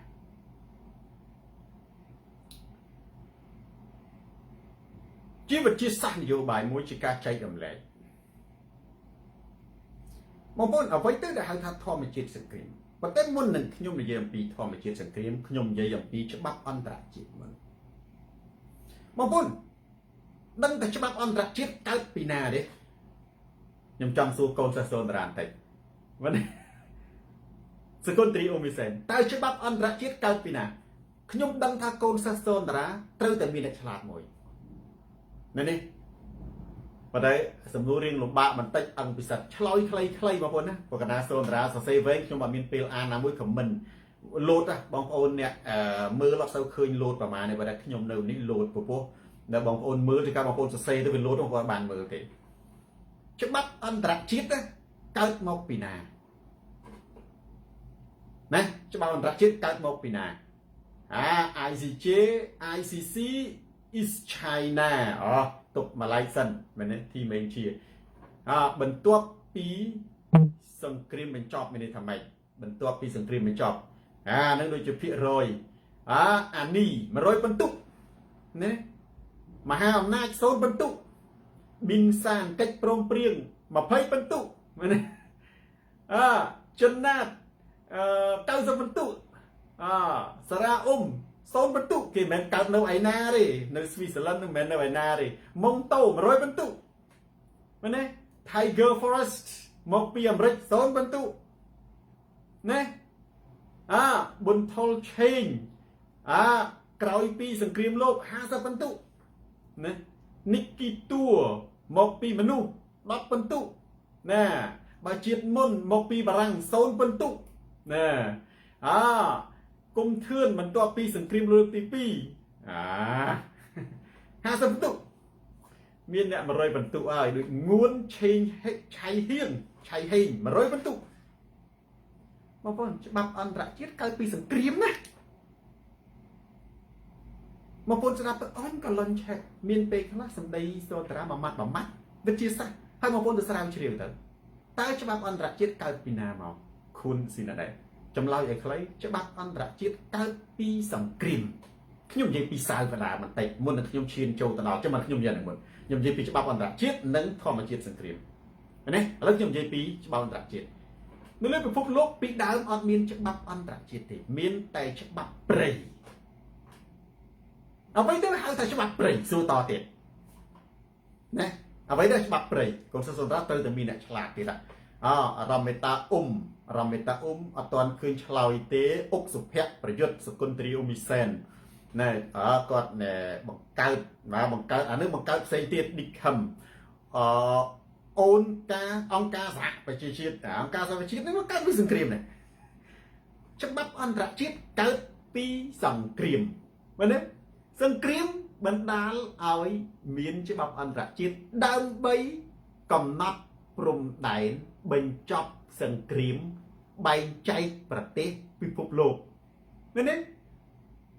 ច្បាប់អន្តរជាតិទើបតែកើតប៉ុន្តែបើគ្មានសង្គ្រាមតែខ្លះថាក្រោយសង្គ្រាមលោកក្រោយសង្គ្រាមមុនសង្គ្រាមលោកអត់ទេច្បាប់អន្តរជាតិកើតយូរហើយមែនទេគ្រាន់តែពីដើមវាមានវិសាលភាពតិចទៀតខ្ញុំនិយាយនេះសិនណាម៉ងតូឥឡូវខ្ញុំនិយាយនៃរឿងនឹងខៀវដារ៉ាវ៉ាន់នរណាខ្លាំងច្បាប់ព្រៃនៅគុំធឿន100បន្ទុកត្រូវណែសកុន្ទ្រី100បន្ទុកណែត្រូវ the strongest មែនទេត្រូវឲ្យអ្នកដែលខ្លាំងច្បាប់ព្រៃគឺសារាអ៊ុំអីគេសរសេរលឿនមកណាខ្លីលីតែជើងទូចអត់ទាន់ឃើញឆ្លើយសំណួរលោកគ្រូទេណប់ឈានទៅបាត់ហើយបាទបងប្អូនអ្នកខមមិនរូបបេះដូងតែខមមិនអារឿងរូបធំតែខមមិនមួយលោតខមមិនលោកគ្រូអានទៅបាត់ណាចឹងពេលណាដែលត្រូវឆ្លើយសំណួរឆ្លើយសិនណាសង្ឃឹមថ្ងៃមួយនរណាខ្លាំងណានឹងឈ្នះ100បន្ទុកច្បាប់ព្រៃគឺច្បាប់មួយទៀតគេហៅថាដេរេឆាននេះទាំងអស់ហ្នឹងមែនទេច្បាប់ព្រៃច្បាប់ដាវហ្នឹងដូចមិនត្រូវទេច្បាប់ព្រៃគឺខ្លះគេហៅច្បាប់ដេរេឆានណាច្បាប់ដេរេឆានខ្លះទៀតហៅច្បាប់ធម្មជាតិច្បាប់ព្រៃគឺច្បាប់សត្វដេរេឆានសត្វដេរេឆានបងប្អូនឃើញខ្លាវាស៊ីឆ្លុះមែនទេពស់វាលេបអាណាដែលតូចជាងវាឬក៏ខ្សោយជាងវាមែនទេតូចឬក៏ខ្សោយខ្លះធំជាងវាទេតែខ្សោយជាងវាមែនទេនិយាយឲ្យខ្លីច្បាប់ព្រៃគ្រីស្ទែងឬច្បាប់ដេរេឆានបងប្អូនយើងឆ្លើយទៅថា100បន្ទុកហ្នឹងណាគឺអាខ្លាំងវាជន់អាខ្សោយអាធំវាស៊ីអាតូចពីដើមគឺច្បាប់ព្រៃអញ្ចឹងពិភពលោកចាប់ផ្ដើមអាខ្លាំងវិទីយកទឹកដីឧទាហរណ៍ទៅដូចជានេះ Alexander the Great វិទីទឹកដីពេលដែលខ្លួនខ្សោយទៅពេលដែលខ្លួនខ្សោយទៅសត្រូវខ្លាំងសត្រូវវិតយកទឹកដីមកវិញដូចជាម៉ុងហ្គោលវិទីទឹកដីជីវិតស្រុកគេដល់ទៅពេលវាខ្សោយវាវាយគេវាយវិញទៅដូចចិនខ្លាំងវាទីទឹកដីហ្នឹងនេះនៅទីបេសោធរនៃបុត្រស័ក្តិភគវៈតោដាឡៃឡាម៉ាហ្នឹងមានរដ្ឋាភិបាលនិរទេសនៅឥណ្ឌាចិននៅឥណ្ឌាវាអត់ត្រូវគ្នាដោយសារតែចិនហ្នឹងខឹងឥណ្ឌាហ្នឹងវាឲ្យមានទីតាំងសហគមន៍របស់ទីបេនៅជិតព្រំដែនបងប្អូនដែលទៅឥណ្ឌាទៅសហគមន៍ទីបេដែលដឹកនាំដោយឡាឡៃឡាម៉ាហ្នឹងគេហៅថារដ្ឋាភិបាលនិរទេសហ្នឹងគឺពួកទីបេហ្នឹងមិនដែលទទួលស្គាល់ថាខ្លួនជាចិនទេទៅរົບបើនេះប្រទេសជាតិហ្នឹងជាចិនដាក់រូបថតម៉ៅសេតុងដាក់រូបថតជីងស៊ីពីងហ្នឹងអាហ្នឹងគឺគ្រាន់តែគេដាក់ជានយោបាយទៅតែផ្នែកគំនិតរបស់ពួកទីបេនៅតែគិតថាខ្លួនឯងហ្នឹងមិនមែនជាចិនអញ្ចឹងនៅតែគោរពដាឡៃឡាម៉ាអញ្ចឹងអាហ្នឹងណាបងប្អូនអញ្ចឹងបងប្អូនអាហ្នឹងហ្នឹងគឺវាជាច្បាប់ព្រៃពីដើមហ្នឹងគឺបើនិយាយខ្លះអាខ្លាំងអាធំស៊ីអាខ្សោយនិងអាតូចណាប៉ុន្តែនៅពេលណាដែលមនុស្សមានខួរក្បាលកាន់តែវិវត្តពេលនោះអាច្បាប់ព្រៃនិងច្បាប់ដេរេឆានហ្នឹងពេលណាដែលវាស៊ីវាហែកហួរគ្នាវាធ្វើអត់ទាញសូឲ្យផែនដីទាំងមូលហ្នឹងបាត់អីបាត់បង់សន្តិភាពហើយកាត់សម្លាប់បង្ហូរឈាមគ្នាពិភពលោកដើម្បីធ្វើឲ្យពិភពលោកមានសន្តិសុខសណ្ដាប់ធ្នាប់ក៏ចាប់ផ្ដើមរកវិធីដើម្បីកំណត់ថាអាណាកម្មសិទ្ធិអញអាណាកម្មសិទ្ធិឯងកុំឲ្យឆ្លោះគ្នាហើយចែកគ្នាណា អាណាបានទឹកអាណាបានធំពេលនោះច្បាប់អន្តរជាតិចាប់ផ្ដើមកើតមានគឺនៅក្នុងសង្គ្រាមសួរថាខ្លះគេថាអូច្បាប់អន្តរជាតិកើតពេលអង្គការសហប្រជាជាតិច្បាប់អន្តរជាតិកើតក្រោយសង្គ្រាមលោកទី1ច្បាប់អន្តរជាតិកើតក្រោយសង្គ្រាមលោកទី2មិនមែនទេច្បាប់អន្តរជាតិនេះកើតរាប់រយរាប់ពាន់ឆ្នាំមកហើយគ្រាន់តែថាវាមានវិសាលភាពតូចនិងមនុស្សអត់គោរពបងប្អូនណាឧទាហរណ៍ពីដើមរាប់ពាន់ឆ្នាំមុនចិនយល់ទេវិសាលភាពតូចមានន័យថាមនុស្សអត់គោរពដូចចិនហ្នឹងណាវាមានព្រំដែនដែរព្រំដែនចិនជាមួយព្រំដែនលាវព្រំដែនចិនជាមួយព្រំដែនឥណ្ឌាវាមានដែរពីដើមមែនទេប៉ុន្តែវាជាអន្តរជាតិហ្នឹងគេថាជាតិអន្តររវាងតែចិននិងឥណ្ឌាទេវាអត់មានវិសាលភាពជុំវិញពិភពលោកវាអត់คล้ายទៅជាធម្មនុញ្ញរបស់អត់ទាន់ជាចងក្រងជាអីទេវាគាត់ថាជាកិច្ចព្រមព្រៀងប្រទេសទាំងពីរថ្ងៃណាមួយអានោះវាអត់គោរពវាវាយឈ្លានពានយល់ទេគឺវាសង្គ្រាមតទៀតពេលណាដែលឈ្លានពានគ្នាទៅវាហត់វាអស់ស្បៀងវាងាប់តបរៀងខ្លួនវាទៅលេងរួចបានវាចាប់ផ្ដើមចប់គ្នានិយាយថាអស់ឥឡូវបញ្ចប់ធ្វើស្រែធ្វើចំការច្បាប់អន្តរជាតិផ្ដើមចេញពីអានឹងទៅបងអានោះណាអ្វីដែលសន្តានជាតិនេះគឺវិទ្យាសាស្ត្រនយោបាយណាប្រវត្តិសាស្ត្រនិងវិទ្យាសាស្ត្រនយោបាយសេងលីងហ៊ីអានឹងមកមួយក្រោយមកទៀតច្បាប់អន្តរជាតិចាប់ផ្ដើមមានវិសាលភាពក្នុងតំបន់នៅទីរប្រទេសប្រមាណនៅជាប់គ្នានេះមែនទេប្រទេសខ្មែរប្រទេសថៃគឺមានច្បាប់អន្តរជាតិតែព្រមព្រៀងគាត់ថាថៃអត់គោរពឧទាហរណ៍សន្ធិសញ្ញាបារាំងសៀមសន្ធិសញ្ញាបារាំងសៀមមានតាំងពីក្រោយពេលដែលថៃនៃអេនជេឡាពេលក្រោយពេលនៃឆ្នាំ1904 1907ហ្នឹងអាហ្នឹងគឺជារឿងក្រោយទៀតប៉ុន្តែបារាំងមកចូលត្រួតត្រាប្រទេសកម្ពុជានៅឆ្នាំ1863ណាចាប់ពី1863មកមានន័យថាអាណាជាដែនដីបារាំងអាណាជាដែនដីឥណ្ឌូចិនអាហ្នឹងជាផ្នែកមួយនៃច្បាប់អន្តរជាតិប៉ុន្តែវាមិនអាចបញ្ចប់សង្គ្រាមបានទេអាណានិគមហ្នឹងវាគ្រាន់តែប្រើច្បាប់ដើម្បីបែងចែកដែនដីអាណានិគមបែងចែកដែនដីអាណានិគមហ្នឹងឧទាហរណ៍ថាបារាំងគ្រប់គ្រងនៅណាខ្លះនៅអាហ្វ្រិកនៅអារ៉ាប់នៅអាស៊ីគឺឥណ្ឌូចិនវៀតណាមឡាវកម្ពុជានៅអាហ្នឹងដូចអង់គ្លេសវាបែងចែកដូចចឹងទៅពួកហ្នឹងវាធ្វើសង្គ្រាមដណ្ដើមពិភពលោកដណ្ដើមអាណានិគមត្រូវចែកគ្នាថាអង់គ្លេសឲ្យត្រូវគ្រប់គ្រងភូមានៅចិនហើយនិងឥណ្ឌាបារាំងត្រូវគ្រប់គ្រងអីអេស្ប៉ាញត្រូវគ្រប់គ្រងអីវាបែងចែកជាអាហ្នឹងក៏ជាច្បាប់អន្តរជាតិដែរនេះក្រោយមកពេលដែលវាអត់បញ្ចប់ពីវានៅសង្គ្រាមចឹងដោយសារប្រជាជននៅក្នុងការគ្រប់គ្រងរបស់ពួកអាណានិគមហ្នឹងចាប់ផ្ដើមបាក់បោលែងរើបំប្រាស់លែងស្ថិតនៅក្រោមនឹមទូត្រាដូចជនបាក់បោឃើញទេជនបាក់បោប្រឆាំងអង់គ្លេសប្រឆាំងជាមួយនឹងប្រឆាំងជាមួយនឹងជប៉ុននៅឥណ្ឌាមហាថ្មគុន្ធីបាក់បោប្រឆាំងជាមួយនឹងអង់គ្លេសពិភពលោកបាក់បោណានៅប្រទេសផ្សេងទៅដណ្ដើមឯករាជ្យជាបន្តបន្ទាប់ធ្វើឲ្យអាណានិគមហ្នឹងវាដកថយប៉ុន្តែសង្គ្រាមដដែលនៅសង្គ្រាមមែនទេក្រោយពេលមកទៀតបងប្អូនពេលដែលមានសង្គ្រាមមនុស្សចាប់ផ្ដើមស្វែងរកកិច្ចការបញ្ចប់រហូតដែលបងប្អូនមើលឃើញថាមានអង្គការសង្គមប្រជាជាតិអង្គការសង្គមប្រជាជាតិហ្នឹងគឺក្រោយពេលនៃសង្គ្រាមលើកទី1ឃើញទេដើម្បីបញ្ចប់គេបង្កើតស្វែងរកចំណុចធម្មនុញ្ញមួយទៀតគឺមានអង្គការសហប្រជាជាតិក្រោយសង្គ្រាមលើកទី2ក្រោយសង្គ្រាមលើកទី2មានអង្គការសហប្រជាជាតិហើយក្រោយមកបច្ចុប្បន្នហ្នឹងគឺវាមានអង្គការអីផ្សេងទៀតដែលពិភពលោកត្រូវបានចងក្រងរួមសហគ្នាធ្វើធម្មនុញ្ញហើយពិភពលោកបានឯកភាពទទួលស្គាល់ដែលប្រទេសដែលមានកៅអីនៅអង្គការសហប្រជាជាតិទទួលស្គាល់ទង់ជាតិទទួលស្គាល់អធិបតេយ្យភាពមានដែនដីប្រទេសដែលមិនអាចរំលោភបានអ្នកនឹងរំលោភបានប៉ុន្តែគេអត់ទទួលស្គាល់គេតែប្រឹងឲ្យថយចេញពីទៅយួននៅឆ្នាំ1979វារំលោភនេះគ្រប់គ្រងទឹកដីកម្ពុជាកងទ័ពយួនជាង 10,000 នាក់ឈរនៅលើទឹកដីកម្ពុជាគឺរំលោភអធិបតេយ្យភាពយួនមិនអាចកាត់យកភ្នំពេញមកនេះដោយសារតែកងទ័ពយួនជាង 10,000 នាក់ណានៅក្នុងប្រទេសកម្ពុជាត្រួតត្រាក្រុងភ្នំពេញយួនមិនអាចកាត់យកភ្នំពេញបានទេពីព្រោះវាខុសទៅនឹងច្បាប់អន្តរជាតិដូច្នេះវាត្រូវតែដកចេញវិញប៉ុន្តែវាអាចជ្រាបព្រំដែនទីទួចបន្លំយើងមើលមិនឃើញដូចគ្នាថៃវាជាក់ស្ដែងយួនវាយកដីយើងមនុស្សវាអត់ដឹងមនុស្សវាអត់ដឹងបន្លប់ទៅប៉ះផ្ទះហេងសម្រិនមនុស្សវាដឹងណានេះប៉ុន្តែថៃវាសាហាវអានឹងហើយដែលថៃវាអន់ជាងយួនតាមហ្នឹងណាវាមើលទៅវាសាហាវដែលវាផ្ដល់ឱកាសឲ្យយើងនឹង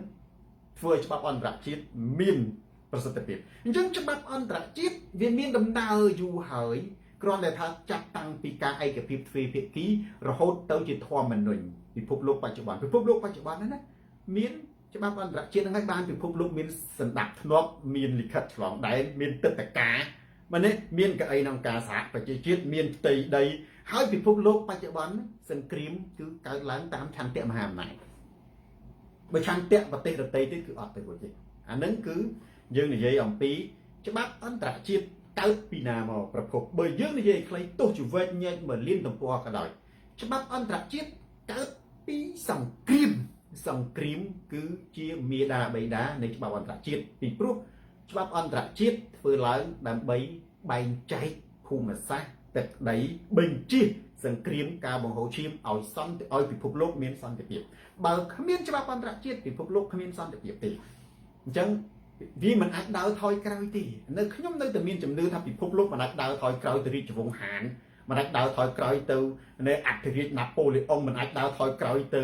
អីវិញទេវាត្រូវតែដើរទៅមុខហើយដូច្នេះហើយបានជាថាកុំបញ្ញាប់មិនមែនកាត់ដីដូរយកសន្តិភាពពីព្រោះទង្វើនេះជាទង្វើក្បត់ជាតិដែលប្រជាជនមិនអាចអត់ឱនឲ្យបានឡើយប្រិយមិត្ត share វីដេអូនេះទៅកាន់ប្រិយមិត្តដទៃទៀតទូរទស្សន៍សូនតារាច័ន្ទវីស្រាត់ខោជន់ផ្ដាច់ការរតនាទីផ្លាស់ប្ដូរផ្នត់គុណិតចុះធម្មជាតិសង្គ្រាមយើងនិយាយអំបញ្ញវិញច្បាប់អន្តរជាតិកើតពីសង្គ្រាមដើម្បីបញ្ចប់សង្គ្រាមរក្សាសន្តិភាពក្នុងពិភពលោកនិងបញ្ជាការនៃវាយគ្នាត្រូវបែងចែកថាអានេះរបស់គេអានេះរបស់អញ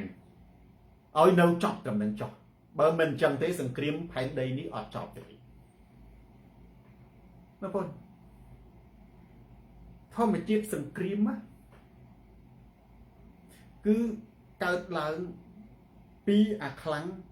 វាយអាខ្សោយ Kevin K ខាងសង្គ្រាមកំរមិនតែមិនដែរទេណាសង្គ្រាមកំរណាស់ដែលអាខ្លាំងនិងអាខ្លាំងវាយគ្នាសង្គ្រាមមិនដែលអាខ្សោយវាយអាខ្លាំងទេអានេះធម្មជាតិមកវាធម្មជាតិវាថាវាមកអញ្ចឹងបើកាលណាគេនិយាយអំពីសង្គ្រាមចំណាឡាំគឺគេសំដៅទៅលើ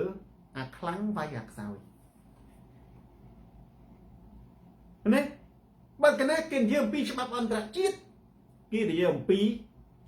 សិទ្ធិស្មើគ្នាឡុងសុភ័ក្រមិនអាចរំលោភបានវាទៅជាមិនមែនច្បាប់ព្រៃមិនមែនខ្លាទៅស៊ីឆ្លុះទេខ្លានឹងឆ្លុះរស់នៅជាមួយគ្នាអញ្ចឹងមិនគេនាំមានច្បាប់អន្តរជាតិបងប្អូនដល់នេះភ្ញាក់ព្រឹកបងប្អូនពិចារណានៅលើពិភពលោកយ៉ាងនេះមែនទេសង្គ្រាម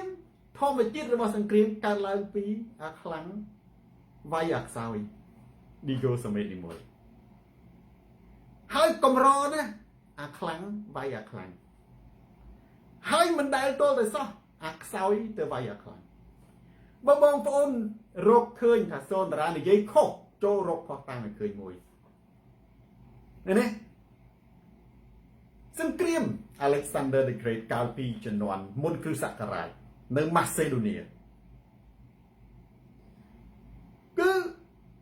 អាខ្លាំងវាវាយអាខ្សោយវាទីយកអាខ្សោយវាលេបអាខ្សោយវាស៊ីអាណាដែលខ្សោយនឹងឯងណាឥឡូវយើងមិនបាច់ចាំនិយាយឆ្ងាយទេបច្ចុប្បន្នតើអាមេរិកមានដែរធ្វើសង្គ្រាមជាមួយអឺរ៉ុបទេអត់ទេឃើញទេអាមេរិកធ្វើសង្គ្រាមជាមួយអ៊ីរ៉ង់ដោយសារអ៊ីរ៉ង់ខ្សោយជាងរុស្ស៊ីមានដែរធ្វើសង្គ្រាមជាមួយអាមេរិកឬជាមួយអឺរ៉ុបជាមួយចិនទេអត់ទេប៉ុន្តែរុស្ស៊ីធ្វើសង្គ្រាមជាមួយអ្នកណាធ្វើសង្គ្រាមជាមួយអ៊ុក្រែនព្រោះអ៊ុក្រែនខ្សោយជាងថៃវាមានដែរទៅធ្វើសង្គ្រាមជាមួយម៉ាឡេស៊ីទេអត់ទេអ៊ីរិចឆតពីមុនមិនដឹងតែឥឡូវនឹងអត់ទេជាប់ព្រំដែនដូចគ្នាប៉ុន្តែប្រទេសដែលថៃអាចធ្វើសង្គ្រាមជាមួយគឺប្រទេសខ្មែរប្រទេសឡាវនិងភូមាប្រទេស3ហ្នឹងដែលថៃតែងតែឈ្លានពានសង្គ្រាម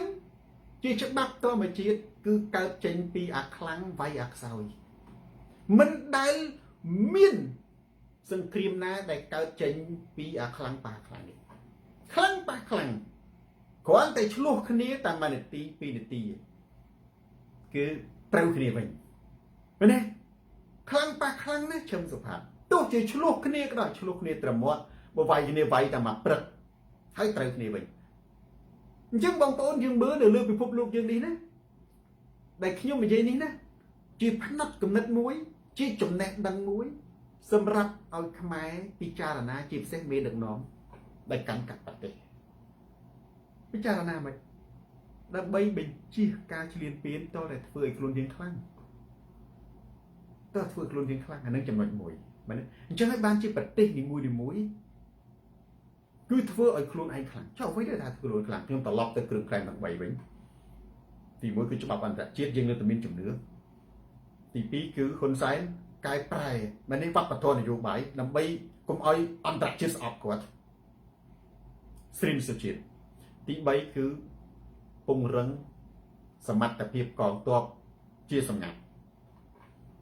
ណាពង្រឹងសមត្ថភាពកងទ័ពបើយើងមិនខ្លាំងទេយើងមិនអាចបញ្ចប់សង្គ្រាមបានឡើយដូចគ្នាខ្មែរនៅក្នុងប្រទេសក៏ដោយនៅក្រៅប្រទេសក៏ដោយមិនអាចទៅថ្វាយបង្គំហ៊ុនសែន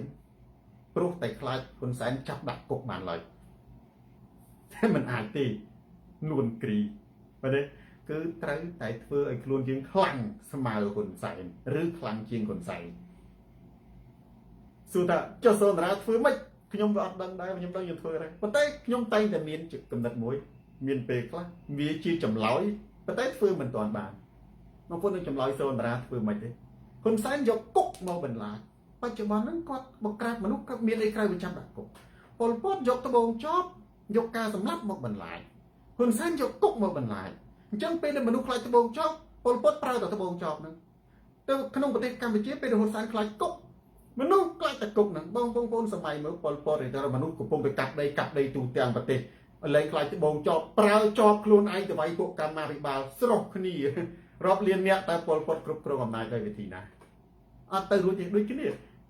ណាទ្រឹស្ដីសូនរាគឺតែងតែត្រូវកន្លែងខ្ញុំថាតែងតែត្រូវណាបើហ៊ុនសែនយកគុកមកបន្លាចមនុស្ស1លានទៅ2លានអ្នកដើរចូលគុកទើបសាមនីធោអាចបញ្ចប់ការចាប់ដាក់គុកបាន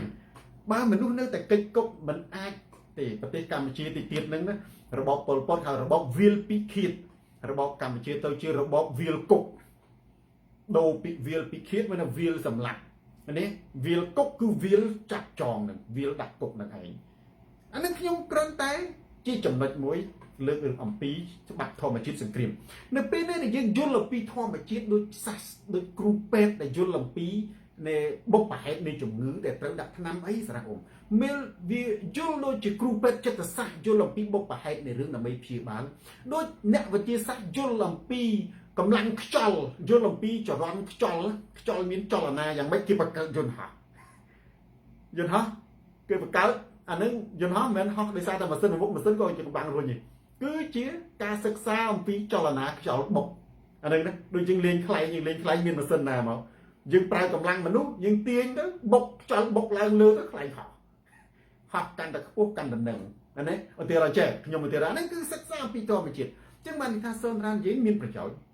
បើយើងយកចិត្តទុកដាក់ស្ដាប់មិនមានប្រយោជន៍ទេធម្មជាតិសង្គ្រាមយើងត្រូវដឹងថាវាកើតអំពីអ្នកខ្លាំងវាយអ្នកខ្សោយបើមានកម្លាំងស្មើគ្នាសង្គ្រាមមិនអាចកើតបានទេដេកខំសង្គ្រាមមិនអាចកើតបានទេមែនទេបងប្អូនខ្ញុំប្រើន័យធៀបប្រៀបធៀបទៅនៃធម្មជាតិទឹកហូរគឺវាតែងតែហូរឬក៏វាធ្លាក់ពីទីខ្ពស់ទៅទីទាបអានឹងទឹកធម្មជាតិលើកលែងតែមានកម្លាំងបញ្ច្រាស់កម្លាំងបាញ់បញ្ច្រាស់ហ្នឹងហៅកម្លាំងបាញ់ទៅទីរត់ទៅយកទឹកអាចបាញ់អាហ្នឹងសារកម្លាំងបុកទេមិនមែនជាធម្មជាតិរបស់វាទេនេះត្រីដាលើកលែងតែយើងផ្លុំទឹកហ្នឹងដាក់ចូលមាត់យើងផ្លុំទៅលើឬក៏មានម៉ាស៊ីនបាញ់ទៅលើអានេះគេហៅថាលើកលែងតែមានកម្លាំងបាញ់ឬក៏កម្លាំងបញ្ច្រាស់សម្ពាធបាញ់ទេប៉ុន្តែបើនិយាយពីទឹកណាបើកណាទឹកនៅស្មើគ្នាមានទឹកហ្នឹងវាអត់មានចលនាទេ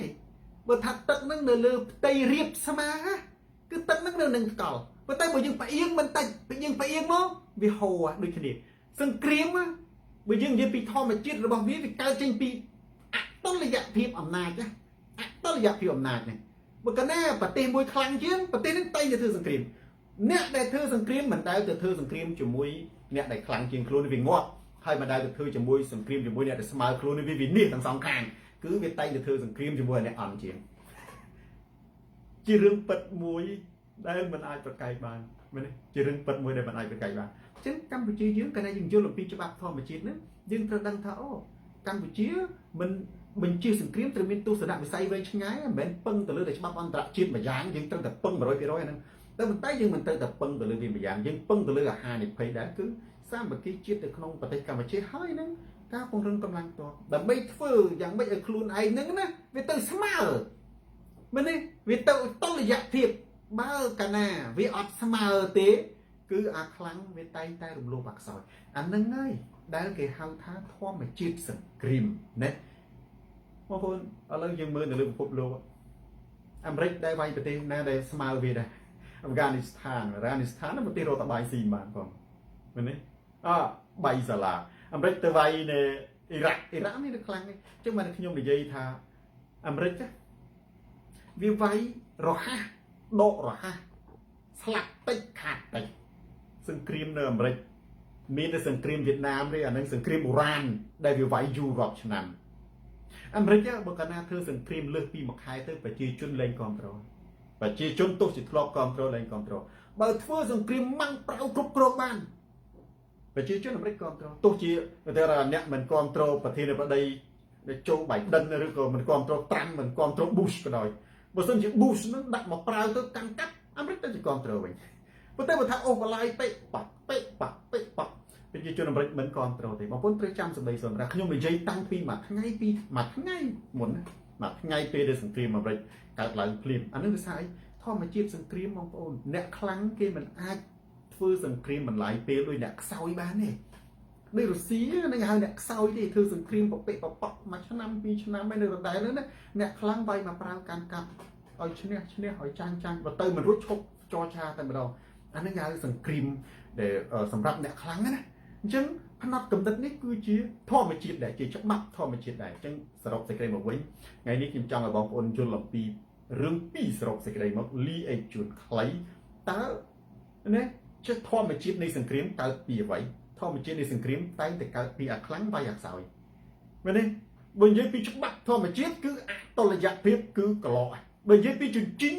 វាកឡោដោយសារវាធ្លុំដោយសារវាអត់ស្មើគ្នានឹងច្បាប់ធម្មជាតិនៃសង្គ្រាមមិនដែលអាខ្សោយទៅវាយអាខ្លាំងទេអញ្ចឹងចំណុចនេះបើសិនជាคุณម៉ាណែតគាត់ដឹងក៏គាត់អាចយកទៅនិយាយនៅក្នុងការសហជីពបានដែរជាច្បាប់ធម្មជាតិ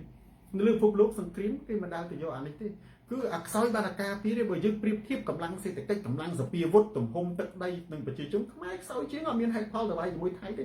យើងមានហេតុផលសុំតែការពារខ្លួនការពារទឹកដីស្របតាមច្បាប់អន្តរជាតិស្របតាមធម្មនុញ្ញតែប៉ុណ្ណឹង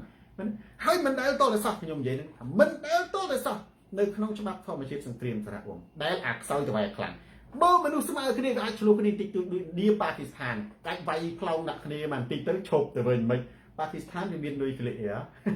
ប្រទេសតូចជាងឥណ្ឌាមែនក៏តែមាននុយក្លេអ៊ែរដូចឥណ្ឌាដែរបើដាក់ទៅងាប់ខ្ទេចអាទាំងពីរហ្នឹងមែនទេឥណ្ឌាឲ្យចិនឆ្លោះគ្នារាល់ថ្ងៃតាមព្រំដែនអាចបាញ់គ្នាទៅហ៊ានងាប់មួយពីរផងមែនទេជាប់ព្រំដែនភ្នំហេម៉ាឡៃភ្នំអេវរេស្តដែលខ្ពស់ព្រំដែនជាមួយនឹងទី3នឹងឥណ្ឌាចិនហ្នឹងទៅហ៊ានហ្នឹងសង្គ្រោះថ្មិញដាក់គ្នាទៅប៉ុន្តែវាយគ្នាមិនកើតព្រោះវាស្មើកាលណាស្មើគ្នាអត់វាយទេប៉ុន្តែចិនណាបើវាវាយណាខ្សោយជាងនឹងឯងអញ្ចឹងបើយើងយល់អំពីច្បាប់ធម្មជាតិនេះយើងអាចដឹងថាតើយើងត្រូវត្រៀមខ្លួនយ៉ាងដូចម្ដេចដើម្បីបញ្ជាសង្គ្រាមការបញ្ជាសង្គ្រាមមិនពឹងទៅលើតែការកាត់ទឹកដីណាទោះតែកាត់អស់នៅសល់តែផ្ទះហ៊ុនសែនណាក៏មិនអាចបញ្ចប់សង្គ្រាមបានឡើយបើយើងមិនយល់អំពីធម្មជាតិសង្គ្រាមបើយើងនៅតែសាហាវនេះក្នុងបរិបទអន្តរជាតិដែលច្បាប់អន្តរជាតិតម្រូវគេជួយប្រទេសមួយបើយើងនៅតែណាខ្សោយអន់នៅតែអួតអត់មានខ្លឹមសារអានោះទោះជាកាត់ដីអស់អាលីនសល់តែដីជុំវិញផ្ទះហ៊ុនសែនក៏មិនចប់សង្គ្រាមដែរតើតែអស់ប្រទេសកម្ពុជាដូចនគរចម្ប៉ាដូចនគរចាមតែមកនឹងលែងមានសង្គ្រាមហើយលែងអីឥឡូវលែងមានសង្គ្រាមហើយចាមអត់មានអីទេនៅនគរចម្ប៉ាអស់អាលីនប្រិយមិត្ត share ប្រឌិតកម្មប្រិយមិត្តដទៃទៀតទូរទស្សន៍សូនតារាស្រាត់ខោជន់ផ្ដាច់ការស្រីឡៃស្ទឹងត្រែង ផ្លាស់ប្ដូរផ្នត់កំណត់យើងចូលទៅដល់របៀបវគ្គចុងក្រោយសំណាងមកសំណួរចម្លើយនិងបញ្ហាផ្សេង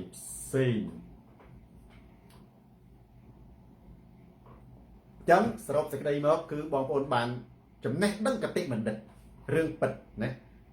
ធម្មជាតិរបស់សង្គ្រាមកើតពីអាខ្លាំងវាយអាខ្សោយមិនដែលកើតពីអាខ្សោយវាយអាខ្លាំង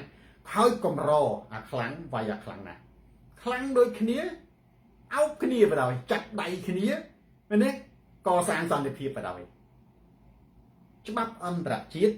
ក៏ដួងកើតពីសង្គ្រាមបាទលឹមហាក់សួស្ដី in the history បាទ international law of saving បានចាំអានតាមក្រោយ survival of the fittest បាទសកុនត្រីអូមីសែនគីមឡៃហ៊ុនរូបបេះដូងសំណាងមកបាទអត់មានអីទេរូបបេះដូងរូបសំពះបាទរូបផ្ការូបមេដៃខ្មែរខាំបលីអង្គរជំរាបសួរលោកគ្រូសនតារាដែលបែរគាត់ទើបទៅចូលអ្នកដែលជំរាបសួរបាទទើបទៅចូលแล้วណាម៉ាក់សៀងហួរបាទម៉ាក់សៀងហួរក៏ដូចគ្នាដែរអត់មានសំណួរអីទេកុលដួងចុះបើនៅតែឃ្លានធ្វើម៉េចបាត់ខ្លាចអាហ្នឹងយើងត្រូវឆ្លើយខ្លួនឯងដែរមានពេលខ្លះមិនចាំបាច់ទៅសូនតារាឆ្លើយទេបងប្អូនណាមនុស្សយើងបើយើងនិយាយអំពីច្បាប់ធម្មជាតិទៅទៀតគំនិតគឺជាអ្នកកែប្រែជោគវាសនានិងជាអ្នកដឹកនាំជោគវាសនារបស់យើងខ្មែរយើងមានគំនិតមួយដែលគួរបោះបង់គឺរងចាំមេដឹកនាំទៅចែកអំណោយជាកំហុសមួយដ៏ធ្ងន់ធ្ងរណាស់ណាបងប្អូនពិចារណាមើលខ្មែរដែលរំពឹងទៅលើមេដឹកនាំទៅចែកអំណោយនិងខ្មែរដែលមានគំនិតបង្កើតអាជីវកម្មរៀនសូត្រកសាងអភិវឌ្ឍខ្លួនឯងតើខ្មែរមួយណាប៉ាហេងប្រសើរជាងយើងមិនត្រូវរងចាំទេវតាឬក៏រងចាំមេដឹកនាំនឹងទៅធ្វើផ្លូវទៅធ្វើស្ពានទៅចែកអំណោយទេគឺយើងត្រូវតែរើសមេដឹកនាំណាដែលបំរើនិងបង្កើតណាការងារសេវាកម្មឲ្យយើងបង្កើតការងារនិងសេវាកម្មខុសពីរងចាំសុំទានមេដឹកនាំព្រោះមេដឹកនាំក៏អត់រកស៊ីដែរបើយើងទទួលបានទានពីមេដឹកនាំគឺជាការបោកប្រាស់ទេគឺគេយកលុយរបស់យើងទៅសង់សាលាទៅសង់ស្ពានទៅសង់បលិនហោះឲ្យដាក់ឈ្មោះគេតែប៉ុណ្ណឹងពួកគេអត់មានរកស៊ីយើងទេដែលរកស៊ីបងពុនឲ្យរត់ណាអញ្ចឹងនៅលើពិភពលោកយើងនេះណាបើបងប្អូនយល់អំពីការបម្រើសេវាកម្មនិងការបង្កើតការងារបរិយាកាសសង្គមអានឹងជារឿងល្អអ្វីទៅដែលហៅថាការងារនិងការបង្កើតបរិយាកាសសង្គមបងប្អូនខ្មែរយើងសាកនៅស្រុកខ្មែរវេទនីបងប្អូនចង់រកស៊ីហើយញ៉ាំមិនក៏អត់មានទេអ្នកខ្លះវារកស៊ីមានតែខ្ញុំចង់ឆ្លើយសំណួរបងប្អូនមួយទៀតមែនទេដល់ខ្ញុំនឹងនិយាយទៅនេះសិនប៉ុន្តែស្រាប់តែអ្នកនឹងធ្លាក់មកដល់អាមេរិកខ្លះយើងមានតែដឹងខ្លួនមានពេលខ្លះយើងឧស្សាហ៍ព្យាយាមគឺវាខុសកន្លែងបរិបទហ្នឹងវាអត់តម្រូវឲ្យយើងនឹងណាកុំកើនឧទាហរណ៍បងប្អូនបកកែកំណត់ពាណិជ្ជកម្មពូកែវិនិយោគពូកែរកស៊ីប៉ុន្តែបងប្អូនទៅរស់នៅក្នុងព្រៃភ្នំដែលមានសហគមន៍3គ្រួសារទោះជាបងប្អូនឆ្លាតយ៉ាងណាក៏ដោយក៏មិនអាចទៅខ្លាយទៅជាអ្នកមានបានដែរពីព្រោះអបរិយាកាសសហគមន៍ហ្នឹងវាកំណត់ព្រំដែនឲ្យយើងនៅក្នុងប្រទេសកម្ពុជាយើងត្រូវរើសមានដឹកនាំណាដែលបង្កើតឱកាសបង្កើតលទ្ធភាពទៅនៅសិង្ហបុរីមិនមែនគេទៅចែកទានឲ្យប្រជាជននេះគេបង្កើតឱកាសហើយគេពង្រឹងសមត្ថភាពមនុស្សអ្វីទេគេបង្កើតឱកាសពង្រឹងសមត្ថភាពមនុស្សដើម្បីឲ្យមនុស្សនឹងបំពេញសមត្ថភាពរបស់ខ្លួនឯងខ្មែរយើងបើសូមរាទៅដឹកនាំប្រទេសចូលទី1ខ្ញុំស្ដីឲ្យអ្នកណាដែលទាមអំណោយដែលសុំអំណោយសូនរាខ្ញុំស្ដីឲ្យបដ ாய் ខ្ញុំកាចហ្នឹងបងណាកាចអារឿងខ្ញុំមិនចូលចិត្តឲ្យត្រីទៅមនុស្សស៊ីប៉ុន្តែចូលចិត្តណាបង្រៀនមនុស្សឲ្យចេះស្ទូចត្រីខ្មែរយើងណាត្រូវតែបដកកែប្រែអាផ្នត់គំនិតរងចាំអ្នកដឹកនាំជីសេះហោះហ្នឹងមកយកអំណោយមកឲ្យមកធ្វើសាលាមកធ្វើផ្លូវអាហ្នឹងជាកតាបកិច្ចជាទូនាទីទេអាចំណុចដែលខ្មែរយើងមានផ្នត់គំនិតហ្នឹងហើយតែបណ្ដាលឲ្យហ៊ុនសែនហ្នឹងធ្វើការបោកប្រាស់ទៅធ្វើផ្លូវធ្វើស្ពានធ្វើសាលាធ្វើបលិនហោះដាក់ឈ្មោះហ៊ុនសែនណាហ្នឹង ដែលខ្មែរយើងយល់ថាហ្នឹងជារបស់ហ៊ុនសែនខុសណាហើយខ្មែរយើងផ្នត់កំណត់នេះបើមិនដូរទេងាប់ខ្មែរយើងណាបងប្អូនគឺងាប់អត់មានអីទេយើងត្រូវរឿងមេដឹកនាំដូចខ្ញុំបាននិយាយបាញ់មែនហ្នឹងគឺអ្នកដែលផ្ដល់ឱកាសនិងពង្រឹងសមត្ថភាពមនុស្សតាមវិស័យអប់រំព្រមសុភាពផ្ដល់ឱកាសនិងពង្រឹងសមត្ថភាពហើយយើងជាពលរដ្ឋណាត្រូវតែកែប្រែផ្នត់កំណត់ខ្លួនឯងដែរគឺត្រូវពង្រឹងសមត្ថភាពរបស់ខ្លួនឯងមនុស្សដែលមានសមត្ថភាពខ្លួនឯងដែលរឹងខ្លួនឯងណាដែលមិនរងចាំគេយកអំណោយទៅឲ្យណាមនុស្សហ្នឹងហើយដែលជាមនុស្សខ្លាំងមនុស្សខ្លាំងមែនទេហើយមេដឹកនាំបងប្អូនគឺបង្កើតឱកាសដូចខ្ញុំលើកឡើងបាញ់មិញអញ្ចឹងអ្នកនៅស្រុកខ្មែរលើតែក្រវេទនាស្រាប់មើលអាមេរិកមើលបើមានឲ្យតែប្រឹងមែនទេអត់បាច់ប្រឹងធ្វើអីទេប្រឹងតែធ្វើតែដូនណាត់ឲ្យតែយើងប្រកែធ្វើមួយថ្ងៃច្រើនម៉ោងទៅបើមានផ្ទះមានឡានទំនើបផ្ញើទៅស្រុកខ្មែរមានជីវភាពប្រែប្រួលអានោះស្អីដោយសារបរិយាកាសវាខុសគ្នាដូចគ្នាបងប្អូននៅហើយបានម្នាក់ខ្លះទៅស្រុកថៃបរិយាកាសវាខុសគ្នានៅស្រុកខ្មែរនៅតាមភូមិតាមឃុំឆ្កែព្រុសយាយតាមបន្លែហ្នឹងមិននេះមើលទៅឃើញថាស្ងាត់ឲ្យល្ងំបងប្អូនមានពេលខ្លះភូមិខ្លះនៅតាមព្រំដែនខេត្តបាត់ដំបងមិនយល់ព្រំដែនដែលជាប់ប្រទេសថៃនោះកាលមិនទាន់មានសង្គ្រាមណាហេងមានជ័យភូមិខ្លះណាបងប្អូនចូលទៅឃើញផ្ទះហ្នឹងព្រៃដុះទប់រុបបងប្អូនទីអត់ដឹងណាខ្ញុំថានោះខ្ញុំស្មានទេប៉ុន្តែបងប្អូនណាអាស្មីទៅ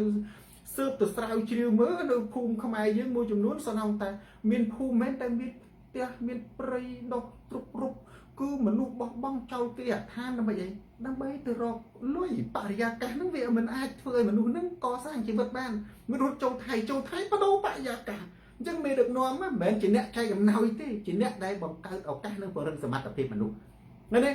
ហើយបងប្អូនត្រូវបោះបង់ចោលគំនិតណាដែលរំពឹងថាពេលដែលនរណាទៅដឹកនាំរងចាំគេចែកអំណោយគឺជាគិតកោណែសម្រាប់គូក្បាលយ៉ាងត្រជាក់ជាទីបំផុតសារា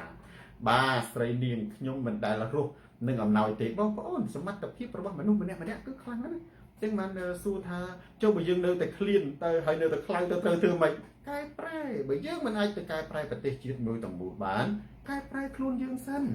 ណាកែប្រែខ្លួនយើងសិនបងប្អូនខ្លួនយើងគ្មាននរណាម្នាក់អាចណា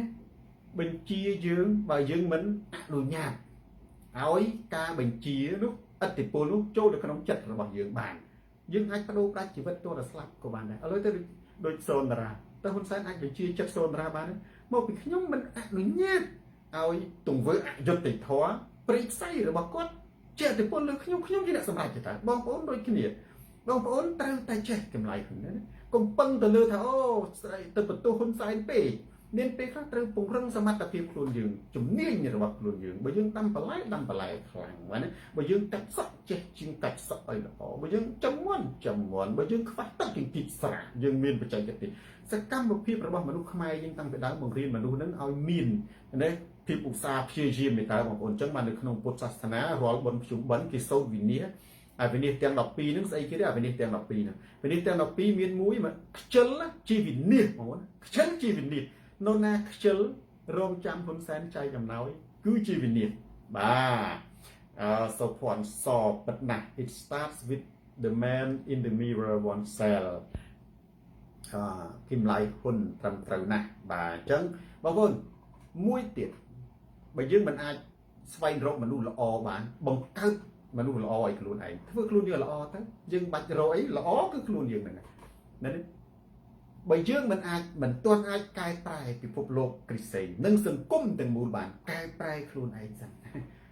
បើយើងមិនអាចទៅកែប្រែសេចក្តីភ័យខ្លាចរបស់អ្នកដទៃបានធ្វើខ្លួនឯងឲ្យឈប់ខ្លាចសិនដូចសូនតារាខ្ញុំតែទៅលើកឧទាហរណ៍ខ្លួនឯងអញ្ចឹងឥឡូវនេះខ្ញុំកែប្រែបងប្អូនអ្នកដែលទទួលផ្នត់កំណត់និងមេរៀន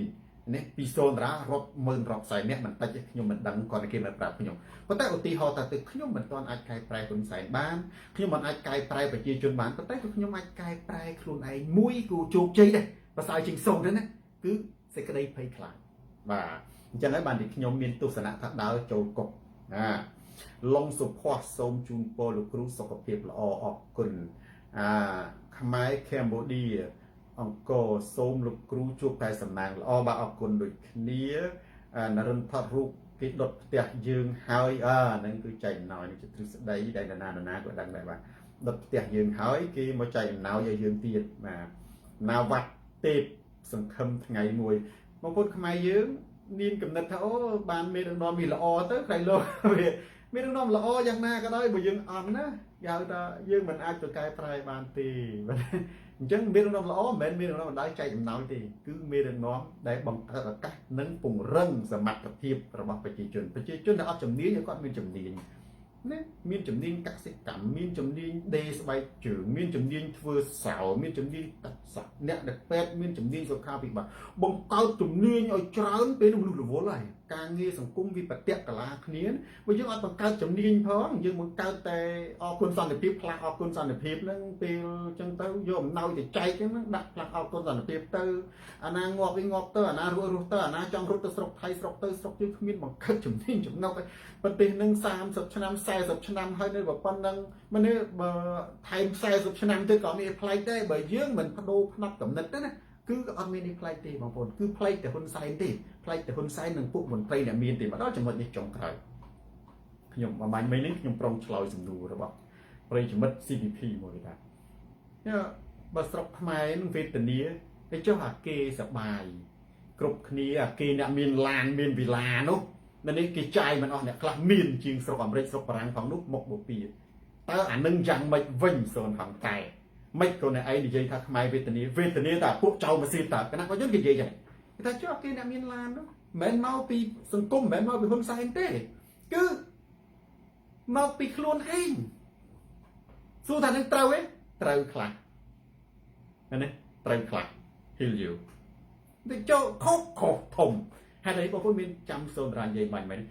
មេដឹកនាំគឺជាអ្នកដែលបង្កើតឱកាសនិងពង្រឹងសមត្ថភាពមនុស្សមិនមែនជាអ្នក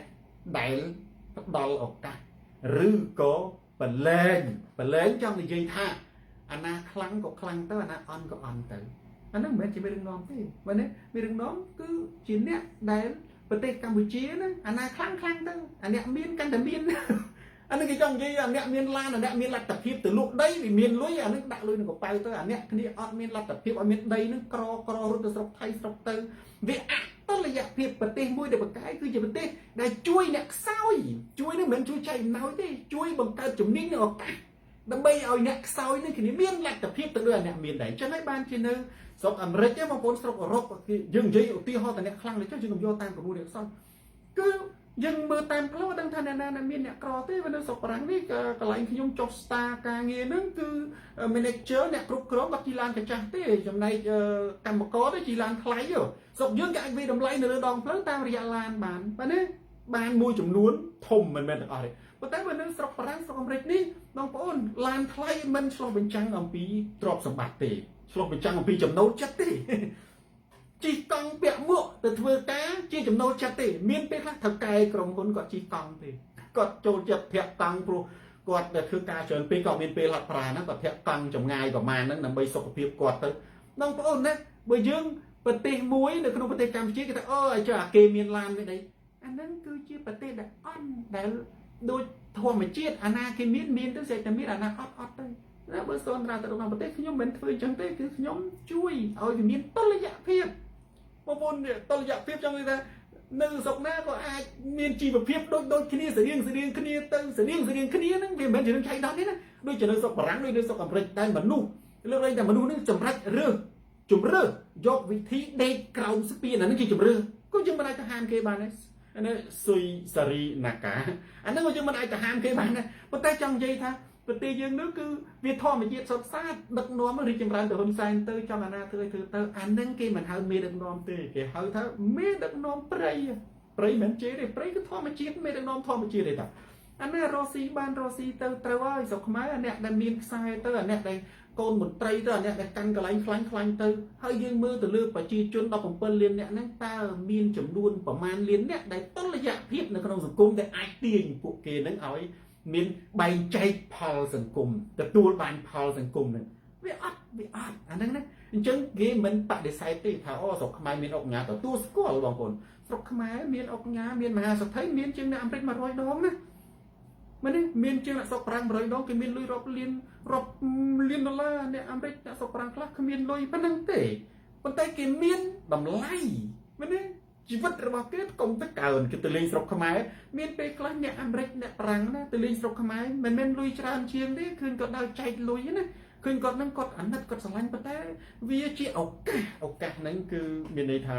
វាមិនជាអស់លុយនឹងទោះជាគាត់មានក្នុងធនាគារតែ10000 20000ដុល្លារក៏ដោយយីគាត់មកដល់ស្រុកបារាំងស្រុកអាមេរិកវិញគាត់អាចរកការងារធ្វើគាត់មានដល់ពេលទៅចូលនិវត្តន៍ទៅគាត់អាចមានលុយប្រចាំជីវិតរបស់គាត់1000ដុល្លារ2000ដុល្លាររហូតទោះគាត់ស្លាប់គាត់មិនមានច្រើនប៉ុន្តែវាមានជាប់ដូចដំណាក់ទឹកចឹងប៉ុន្តែនៅក្នុងប្រទេសកម្ពុជាទូនេះឯងមាន1លានក៏ដល់10លានក៏ដោយបើអ្នកឯងអត់មានចលនាលុយនៅរលាយណាគឺរលាយទេបងប្អូននៅក្នុងប្រទេសកម្ពុជាកូនខ្មែរអង្គរបងប្អូនមានលុយ10លានដុល្លារបងប្អូនចាយអស់ហើយ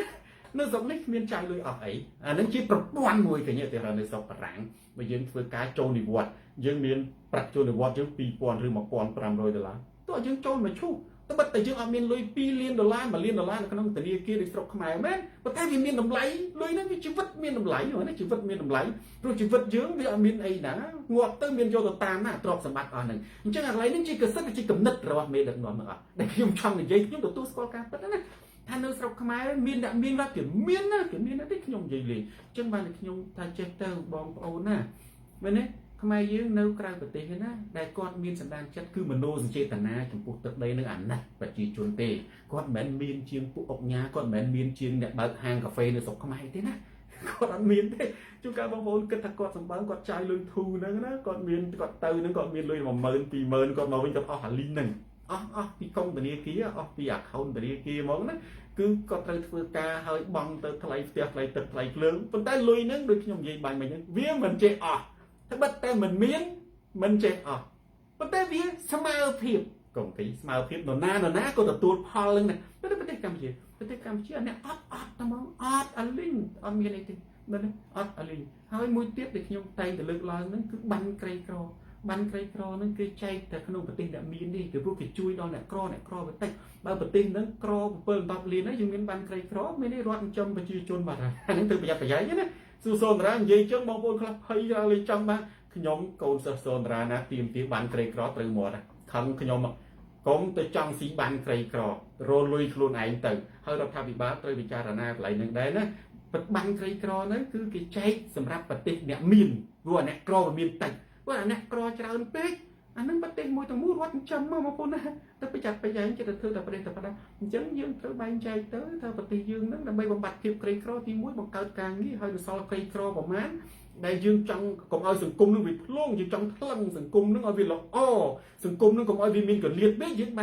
បែងចែកមានបានមហូបអាហារបានក្រីក្រអញ្ចឹងទៅឲ្យរដ្ឋគេត្រូវសិក្សាដែរបើនៅស្រុកប្រាំងនេះគេដល់ក្រីក្រច្រើនពេករដ្ឋចាប់ផ្ដើមសភាប្រជុំនឹងចាប់ផ្ដើមដេញមនុស្សធ្វើការដេញមនុស្សទៅរៀនហើយមែនទេហើយស៊ីលុយមែនតែដេញឲ្យរវល់ទៅរៀនតិចទៅរៀននេះតិចចុះស្តានេះឲ្យរវល់អញ្ចឹងទៅមនុស្សទ្រាំបានរកការងារធ្វើមែនទេដូចខ្ញុំអញ្ចឹងខ្ញុំមាននៅផ្ទះអីខ្ញុំរវល់រហូតគេធ្វើអញ្ចឹងដើម្បីគេកាត់បន្ថយគេមិនមែនបាញ់ក្រីក្រទៅឆ្លោះគ្នាអ្នកខ្លះខ្មែរយើងមួយចំនួនវត្តពធមិនដែលតែមានប្រាក់ខែអីផងគាត់ដេកស៊ីឲ្យបានក្រីក្រនោះមកជីវិតតកូនតចៅតែកូនសិស្សសូនតារា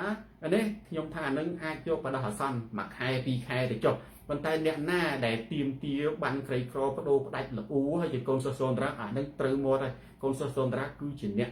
ដែលមានផ្នែកកំណត់អស្ចារ្យប្រិយមិត្ត share វីដេអូនេះទៅកាន់ប្រិយមិត្តដទៃទៀត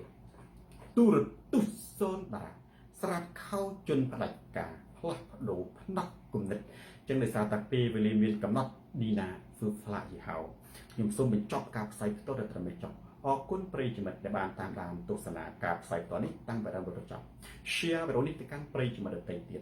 ទូរទស្សន៍សូនតារាទៅដល់ទីណាស៊ីថានួនការផ្លាស់ប្ដូរផ្នែកគំនិតរបស់ទីនោះស្ដាប់សូនតារាកើនបញ្ញាផ្លែស្ដាប់ហ៊ុនម៉ាណែតអត់ទឹកដល់មែនតើស្ដាប់ហ៊ុនសែនកើតរូបចិត្តទូរទស្សន៍សូនតារាស្រាតខោជន់ផ្ដាច់ការផ្លាស់ប្ដូរផ្នែកគំនិតយើងជួបគ្នាសាជាថ្មីម្ដងទៀតនៅថ្ងៃក្រោយតាមពេលវេលានៅម៉ោងដដែលសូមអរគុណសូមជម្រាបលារាត្រីសួស្ដី